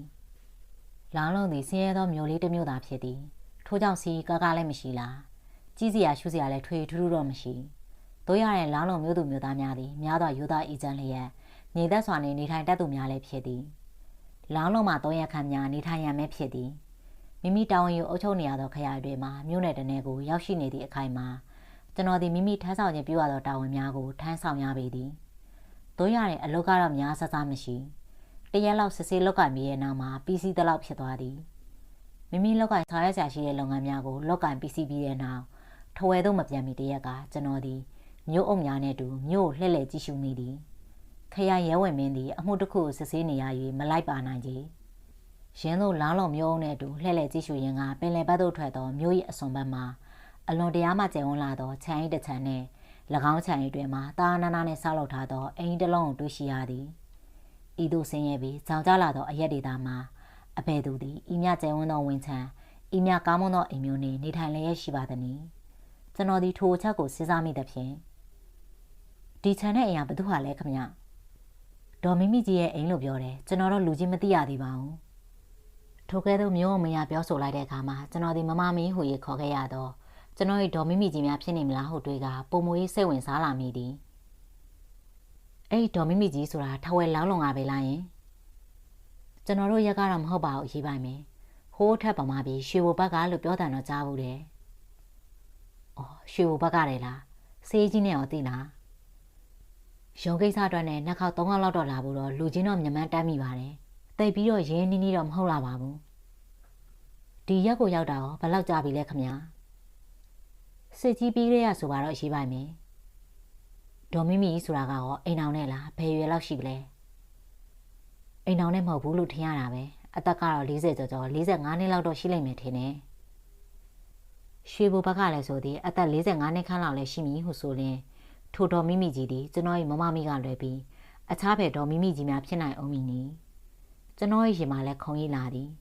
တို့ရရင်ယခုအခါမှာကျွန်တော်သည် high school ကျောင်းသားလေးမမောင်နိုင်မဟုတ်တော့ပါထို့ကြောင့်မိမိကိုယ်ကိုချုပ်တီးထိန်းသိမ်းခြင်းကိုပြုရပေသည်ဒေါ်မိမိကြီးကိုကျွန်တော်သည်များစွာအောင်အားသွားစေရန်ရည်ရွယ်ချက်လည်းရှိပါသည်ထို့ကြောင့်ကျွန်တော်သည်ရွှေဘိုဘက်မှဒေါ်မိမိကြီးခြံဝင်းတွင်သို့ညနေဘက်မှတယောက်တည်းဝင်ရောက်လာခဲ့ပြီသည်ဒေါ်မိမိကြီးကိုကျွန်တော်သည်ရုတ်တရက်မတွေ့ရပြီအိမ်မှာထမင်းများချက်ပြုတ်စီကားရန်ငှားရမ်းထားသောအမေကြီးတယောက်နှင့်အိမ်တကားဝမှာရှေးဥစွာနှင့်တွေ့ရသည်အမေကြီးသည်အတွင်းမှတောခတ်ထားသောတန်တကားကိုရုတ်တရက်ဖွင့်မပေးသေးကြ၎င်း၏အရှိတကယ်မ၏လိုချိုရေးကိုကာကွယ်ရန်အတွက်ရှေးဥစွာကျွန်တော်ကိုစစ်ဆေးမြင်မြန်ခြင်းကိုပြုသည်ဘသူ့ကိုတွေ့ချင်လို့လဲဘာကိစ္စရှိလို့လဲဘယ်ရလဲနာမည်ကဘယ်လိုခေါ်တယ်လဲဘာအလုပ်ကလုပ်တယ်လဲထိုမင်းကုန်းများကကျွန်တော်ဒီကုံစင်ပြည်လေအောင်လို့ဖြေကြားခြင်းမပြုနိုင်ကြရွှေဘိုနယ်မှဖြစ်၍ခရီးကြော်တဲ့ဖြင့်ဝင်ရောက်တွေ့ဆုံနှုတ်ဆက်ခြင်းဖြစ်ကြောင်းဖြေကြားလိုက်လေသည်အမေကြီးသည်ကျွန်တော်၏အင်္ဂါယုံနှင့်အဝယ်စားအပြောဆိုများကိုစိတ်ချသွားတဲ့ကဲ့သို့အတွဲမှတော့ဖွင့်ကအဲကန်တွင်းသို့ခေါ်ဆောင်သွားသည်အဲကန်အတွဲမှာမမမိငယ်စဉ်ရရိုက်ကူးထားသောဓာတ်ပုံ၏နှစ်ပုံတွေ့လိုက်ရလိမ့်မယ်ထိုတော်မိမိကြီးသည်ကျွန်တော်၏မမမိဖြစ်ကြောင်းရာခိုင်နှုန်းပြည့်စိတ်ချရသွားသည်အမေကြီးသည်ကျွန်တော်ကိုအဲကန်တွင်းမှာထားခဲ့ပြီးတဲ့နောက်သက်ဆိုင်ရာအကြောင်းကြားခြင်းပြုရန်အိမ်ပေါ်ဓာတ်သို့တက်သွားသည်ထိုမေအပေါ်ဓာတ်သို့တက်သွားပြီးနောက်9မိနစ်တသာခန့်မြအကြာမှာအိမ်ပေါ်ဓာတ်မှမမမိဆင်းလာသည်လေကားတိုင်းမှဆင်းလာတဲ့ကမမမိသည်ကျွန်တော်ကိုအဘယ်ကဲသို့မှမှတ်လဲမမှန်မီတတိလည်းမရတော့တကယ်တော့မျက်နှာခက်စိမ့်စိမ့်နဲ့အကဲခတ်ကြည့်ရှုရင်းဆင်းလာခဲ့ပုံလည်းရသည်ကျွန်တော်ကတော့မူထိုမိမအောင်မှတ်မိုံသာမကအလွတ်ပင်ကြက်မှတ်မိပေသည်အသက်45နှစ်ခန့်ရှိပြီဖြစ်၍ဇရာ၏ဖြီးစည်းခြင်းကိုကျွန်တော်၏လှမင်းကောင်သည်မတိမတာနဲ့ခံနေရပေပြီတို့ရတဲ့ထီရှူတော်၏အတွင်မှာလွန်လည်ပြီးသောနှစ်ပေါင်း20ကျော်ကတွေးခဲ့ရသောငရုတ်ကတော့မပြောက်သေးကြ လေကားဓာတ်မှတလန်းချင်းခတ်မှန်မှန်ဆင်းလာတော့ထိုမိမအောင်ငေးမောကြည့်ရှုရင်းနဲ့ကျွန်တော်ဒီရင်ထဲမှာမခံစားရဘူးသောဝေဒနာတစ်မျိုးကိုခံစားလာရလေသည်မမမိသည်လွန်လေပြီးသောနှစ်ပေါင်း20ခန်းလောက်ကမောတောင်ကုန်းပေါ်ရှိထီးရှူပင်များအကြားမှာမြင်းတူစီးခဲ့ဘူးသောမောင်မောင်နိုင်ကိုလုံးဝမမှတ်မိတော့ဟန်လဲတူသည်ကျွန်တော်ခက်ဆေးဆေးကြည့်ရင်းနဲ့အဲကန်းတွင်းသို့ဝင်လာသည်မမမိသည်သူကအယူမှုနှင့်ဆွဲလဲလဲချစ်ခင်ခဲ့သောထိုတငယ်လေးတယောက်ကိုတကယ်ပဲမေးလျော့လိုက်ပြီနော်ရှီဘိုကဆိုတာရှင်းလားကလထိုင်တစ်လုံးမှဝင်ရထိုင်ရင်ဒေါ်မိမိကြီးသည်ကျွန်တော်အားစူးစမ်းမေးမြန်းပါသည်ကျွန်တော်ဒီထိုမိမကိုပြုံးရည်ကြည့်နေလိုက်သည်အဖြေကိုကမပေးလိုက်ဘသူသားသမီးလဲဆိုတာအမေရှိပါအောင်ရှင်ဒေါ်မိမိကြီးသည်ရွှေဘုံမှနေခဲ့ရစဉ်က၎င်း၏ဦးခေါင်းကိုကြောက်ခဲနှင့်ပြစ်ခတ်ခဲ့သောထိုတငယ်လေးကိုတကယ်ပင်မမှတ်မိတော့ပါကျွန်တော်ဒီအနေရခလာတဲ့ဖြင့်မိမိနဲ့အတူပါလာသော secret ဘူးကိုထုတ်က secret တစ်လက်ကိုမိညှိလိုက်ရသည်ရွှေဘုံဘယ်ပိုင်းမှနေပါသလဲယင်ကျွန်တော်ဒီထိုမိမကိုဆက်လက်ရေးသိမ်းကြီးမခံနိုင်တော့ပါထိုင်ရမဝုန်းနဲ့ထိုင်ရင်ကျွန်တော်တကယ်ပဲမမှတ်မိတော့ဘူးလားမမမိရဲ့ခက်လွယ်လေလေးပောက်ကွဲပြစ်လိုက်မိပါသည်မမောင်နိုင်မင်းမမောင်နိုင်လားထိုမိမရဲ့အတန်မှာငိုတမ်းများပါလာသည်ယူကျုံမရတော့အတန်များလည်းပါနေလားတော့မပြောနိုင်ပါကျွန်တော်ဒီတစ်ဖက်သို့မျက်နှာလှည့်ထားလိုက်ရသည်ဒေါ်မိမိကြီးသည်မြေမြောက်တုပ်နေပြီသည်ရင်းတို့အတန်ကြာများတိတ်ဆိတ်ညင်သက်နေပြီမှာမင်းဘလို့စုံစမ်းပြီးမမစီကိုလိုက်လာရတာလေယင်တရံသောအခါကကျွန်တော်၏မိမလာကြီးကမေးလာသည်ထိုမေးကုန်းကျွန်တော်သည်တနင်္လာနေ့ပါခန့်များတရောက်ရှောင်းနဲ့ဖြေချလိုက်သည်1942ခုနှစ်ဒီဇင်ဘာလ23ရက်နေ့ကပန်းဆိုးရန်ဘုံခိုကျဲအတွင်းမှာပုံခုနေရတဲ့အကြောင်းအစားပြီးຫນွေညင်ထီးရှူတော်ကြီးအတွင်းမှာတယောက်တည်းလှည့်လည်ရှာဖွေခဲ့ရသည့်အကြောင်းများပါမကြံတော့ကြီးဒေါ်မိမိကြီးသည်အုတ်ကောင်းအောင်ကနားထောင်ကြည့်ုံပြူသည်တပ်ပြင်းကိုလည်းမကြချလျက်ရှိသည်တနင်္လာနေ့ပါခန့်များကျွန်တော်၏ရှားပုံတော်ကိုပြောဆိုပြီးတဲ့နောက်မှာထုံမိမပြောဆိုမိစကားကိုကြားနာရန်ကျွန်တော်သည်ညင်သက်စွာနေလိုက်မိသည်တို့ရရင်ဒေါ်မိမိကြီးသည်ဘာတခေါမှပြန်မပြောတော့ကြီးထိုမိမသည်အဖေအတွက်ကျွန်တော်စကားပြန်မပြောသနည်းမပြောနိုင်တော့ရေးလားမပြောချင်ရေးလားကျွန်တော်သည်10မိနစ်ခန့်များဒေါ်မိမိကြီးကိုအချိန်ပေးခဲ့သည်တို့ရရင်ထိုမိမသည်ကြာပြင်းကြနေတဲ့မျက်ရည်များကိုတိမ်စီပြင်းတိမ်စီနေသည်ဘာတခွန်းတပါးမှပြန်မပြောကျွန်တော်ဒီဒေါ်မိမိကြီးပေါ်မှာတီးမခန့်နားလောက်ဖြစ်လာပေသည်ထို့ကြောင့်ထိုင်ရန်ကနေဝုန်းကနေထားသည်ထို့သောကျွန်တော်ကြမ်းတမ်းနဲ့ပြုတ်လောက်လိုက်ရသဖြင့်မမမိသည်ထိတ်လန့်တုန်လှုပ်သွားပုံလည်းရသည်ကျွန်တော်မျက်လုံးတငယ်နဲ့မော်ကြီးကြည့်နေလေသည်မမမိကိုကျွန်တော်လက်ထပ်ပြရစီတော့ကျွန်တော်ဒီထိုကဲ့သို့ပင်တိုးတုံးနဲ့ပြောဆိုလိုက်သည်မမမိသည်ဥကောင်းကိုသာခံရရင်နေသည်နှုတ်ကတော့ဖြင့်ဘာမှမပြောကျွန်တော်ဒီမမမိကိုတီးမခန့်နားလောက်ဒေါသဖြစ်လျက်ရှိသည်ထိုမိမသည်အဖေအတွက်နဲ့၎င်းပေါ်မှာနှစ်ပေါင်း20နီးပါးခန့်များချစ်ခင်ဆွဲလာခဲ့ရသောလူတစ်ယောက်ကိုယခုကဲ့သို့လွယ်လင့်တကူညှင်းဆန်ခြင်းအောင်ပြုနေရသည်နီနှစ်ဦးစလုံးသည်ငယ်ရကြသူများလည်းမဟုတ်တော့ထိုခိုင်အသက်50နီးပါးခန့်လူကြီးတစ်ယောက်သည်အထုပ်ပိုးများကိုပိုက်ကအိမ်ရှိတကားပေါက်ကနေအိမ်တွင်းသို့ဝင်လာလေသည်ကျွန်တော်သည်ထိုလူကြီးကိုတခါတည်းမှတ်မိသည်တို့ရရင်ထိုလူကြီးသည်ကျွန်တော်ကိုလုံးဝမမှတ်ရမတူထိုလူကြီးသည်အေကန်တကားဝမရက်ကမမမီနဲ့ကျွန်တော်ကိုအတန်ကြာမြကြည့်နေသည်ထို့ကြောင့်နေထိုင်ကောင်းမရဲ့လားဦးမြတ်ကျော်ကျွန်တော်ကပင်စတင်နှုတ်ဆက်လိုက်ရသည်ကျွန်တော်က၎င်း၏နာမည်ကိုရင်းနှီးနှီးခေါ်ဝါ၍နှုတ်ဆက်လိုက်တဲ့ဖြင့်ဦးမြတ်ကျော်သည်များစွာအံ့အားသင့်သွားပုံလည်းရသည်တို့ရတဲ့ကျွန်တော်ကိုဇဝေဇဝါနဲ့ကြည့်နေပြီးနောက်ဦးကောင်းအောင်ညှိပြလိုက်သည်ထို့နောက်သူသည်အိမ်ပေါ်ထသို့အိမ်သားတူကဲ့သို့ခက်ဆောက်ဆောက်လေးနေတက်သွားလေသည်ဦးမြတ်ကျော်အခုတည်းကိုမမမိရဲ့လက်ဆွဲတော်ပဲကိုကျွန်တော်ဒီထိုကဲ့သို့အမှတ်တမဲ့နဲ့ပြောဆိုလိုက်မိသည်မမမိသည်ကျွန်တော်ကိုအလံတကြားနဲ့မော်ရီကြည့်သည်ကျွန်တော်လည်းမြေရည်များပင်လယ်ဝင်းနေတဲ့ထုံမိမကိုစူးစားရကြည့်နေမိသည်မင်းတို့ဖွင့်မပြောရင်လည်းမဖြစ်တော့လို့ပြောရအောင်မယ်ကွယ်ဒေါ်မိမိကြီးအတန်သည်ကြေကွဲနေပြီသည်ပြောကြရှင်တော့ပွင့်လင်းလင်းပဲပြောလိုက်ပါမမမီကျွန်တော်လည်းခက်မခတ်ထထန်ပင်ပြောဆိုလိုက်မိသည်ကိုမြတ်ကျော်ကမင်းပြောသလိုလက်ဆွဲတော်မဟုတ်ဘူးကွမမမီရဲ့လင်းကွထိုကဲ့သို့ဖွင့်ထုတ်ပြောဆိုရင်ထိုမိမသည်မျက်နှာကိုလက်ဖွားနဲ့အုပ်ကတရှုပ်ရှုံးနဲ့ငူချလိုက်သည်ဖះကြီးမမမီနဲ့ကိုမြတ်ကျော်ညားနေတယ်ဟုတ်လားမိမိနားကိုစိတ်မချရတဲ့ကဲ့သို့ကျွန်တော်ဒီတေချာအောင်လို့ပြန်ပြီးမေးလိုက်မိပါသည်အေးမင်းနဲ့နှွေးညီမပြန်မတွေ့ခင်မမမီအသက်20လောက်ခရဲကဘသူမှမသိပဲတိတ်ကလေးညားနေကြတာကွမမောင်နိုင်ကျွန်တော်ဒီနားနှစ်ပတ်ကိုထိတ်လန့်လက်ကြားပိတ်ထားလိုက်ရပါသည် ထို့နောက်မမမီကိုရုတ်တရက်ကြော်ခိုင်းကအေကန်တွဲမှထွက်လာခဲ့ရပေသည်ကျွန်တော်ဒီနောက်ကျောင်းပြန်လှည့်မကြည့်ဝင်တော့ကြီးနှစ်ပေါင်း20နီးပါးခန့်များကျွန်တော်ဒီသူတစ်ပါး၏သားမယားကိုဆွဲလန်းချစ်ခင်နေခဲ့သည်မဟုတ်သလားတကယ်ဆိုတော့ကျွန်တော်ဒီသူတစ်ပါးသားမယားကိုကြာခိုးနေတော့လူယုံမှတယောက်ဖြစ်နေခဲ့ပြီမဟုတ်သလားမမမီဒီထိုအကြောင်းကိုကျွန်တော်အဖွင့်မပြောခဲ့ကြထို့အတူတခြားမိသူတူဦးတယောက်ကိုမှဖွင့်မပြောနိုင်ခဲ့ကြမဘတာနဲ့ကိုတက်သားတို့၏ဇက်ကိုမမမီဒီနှစ်ပေါင်း20ကျော်အစိတ်ကျော်များလလိမမာနဲ့ပြပြခင်းကျင်းနေခဲ့ပေသည်ယခုအခါမှာထိုဇက်ကွက်ကိုမမမီဒီဖွင့်ရဝန်ခံခြင်းုံမပြုလေအဘယ်သို့မှမဖြစ်နိုင်တော့သဖြင့်ကျွန်တော်အထုတ်ဖော်ပြောကြားခြင်းုံပြုသည်တို့ရတဲ့မမမီထုတ်ဖော်ဝန်ခံချက်သည်ကျွန်တော်အဖို့မှာများစွာနောက်ကျရေးသွားခဲ့လေပြီအဘဲကြောင့်ဆိုတော့ကျွန်တော်သည်ထိုမိမလာအတွက်ကိုနှစ်ပေါင်း20ကျော်များမိမိဒုက္ခအောင်မိမိဘာသာရှာဖွေခံစားလာရပြီးသူတယောက်ဖြစ်သောကြောင့်ပါတည်းရှုမွားမဂ္ဂဇင်းအတွဲဆက်ခေါ်အမှတ်198နိုဝင်ဘာလ1963ဆရာဗမော်တရားရေးသားတော့မမမီနဲ့ကျွန်တော်ဆိုတဲ့ဝတ္ထုတိုလေးကိုဖတ်ပြလို့ပြီးပါပြီရှင်။ကွန်လွန်သွားချပြီဖြစ်သောဆရာဗမော်တရားကိုလည်းဆရာရဲ့စာပေများနဲ့အတူကြောလိုက်ရပါတယ်ရှင်။ဆရာဗမော်တရားရဲ့မိသားစုဝင်များဆရာရဲ့စာဖတ်ပရိသတ်များအားလုံးလည်းကျမ်းမာခြင်းဒုက္ခချမ်းသာခြင်းဒုက္ခနဲ့ပြည့်စုံပြီးဘေးအန္တရာယ်များလည်းကင်းဝေးနိုင်ကြပါစေရှင်။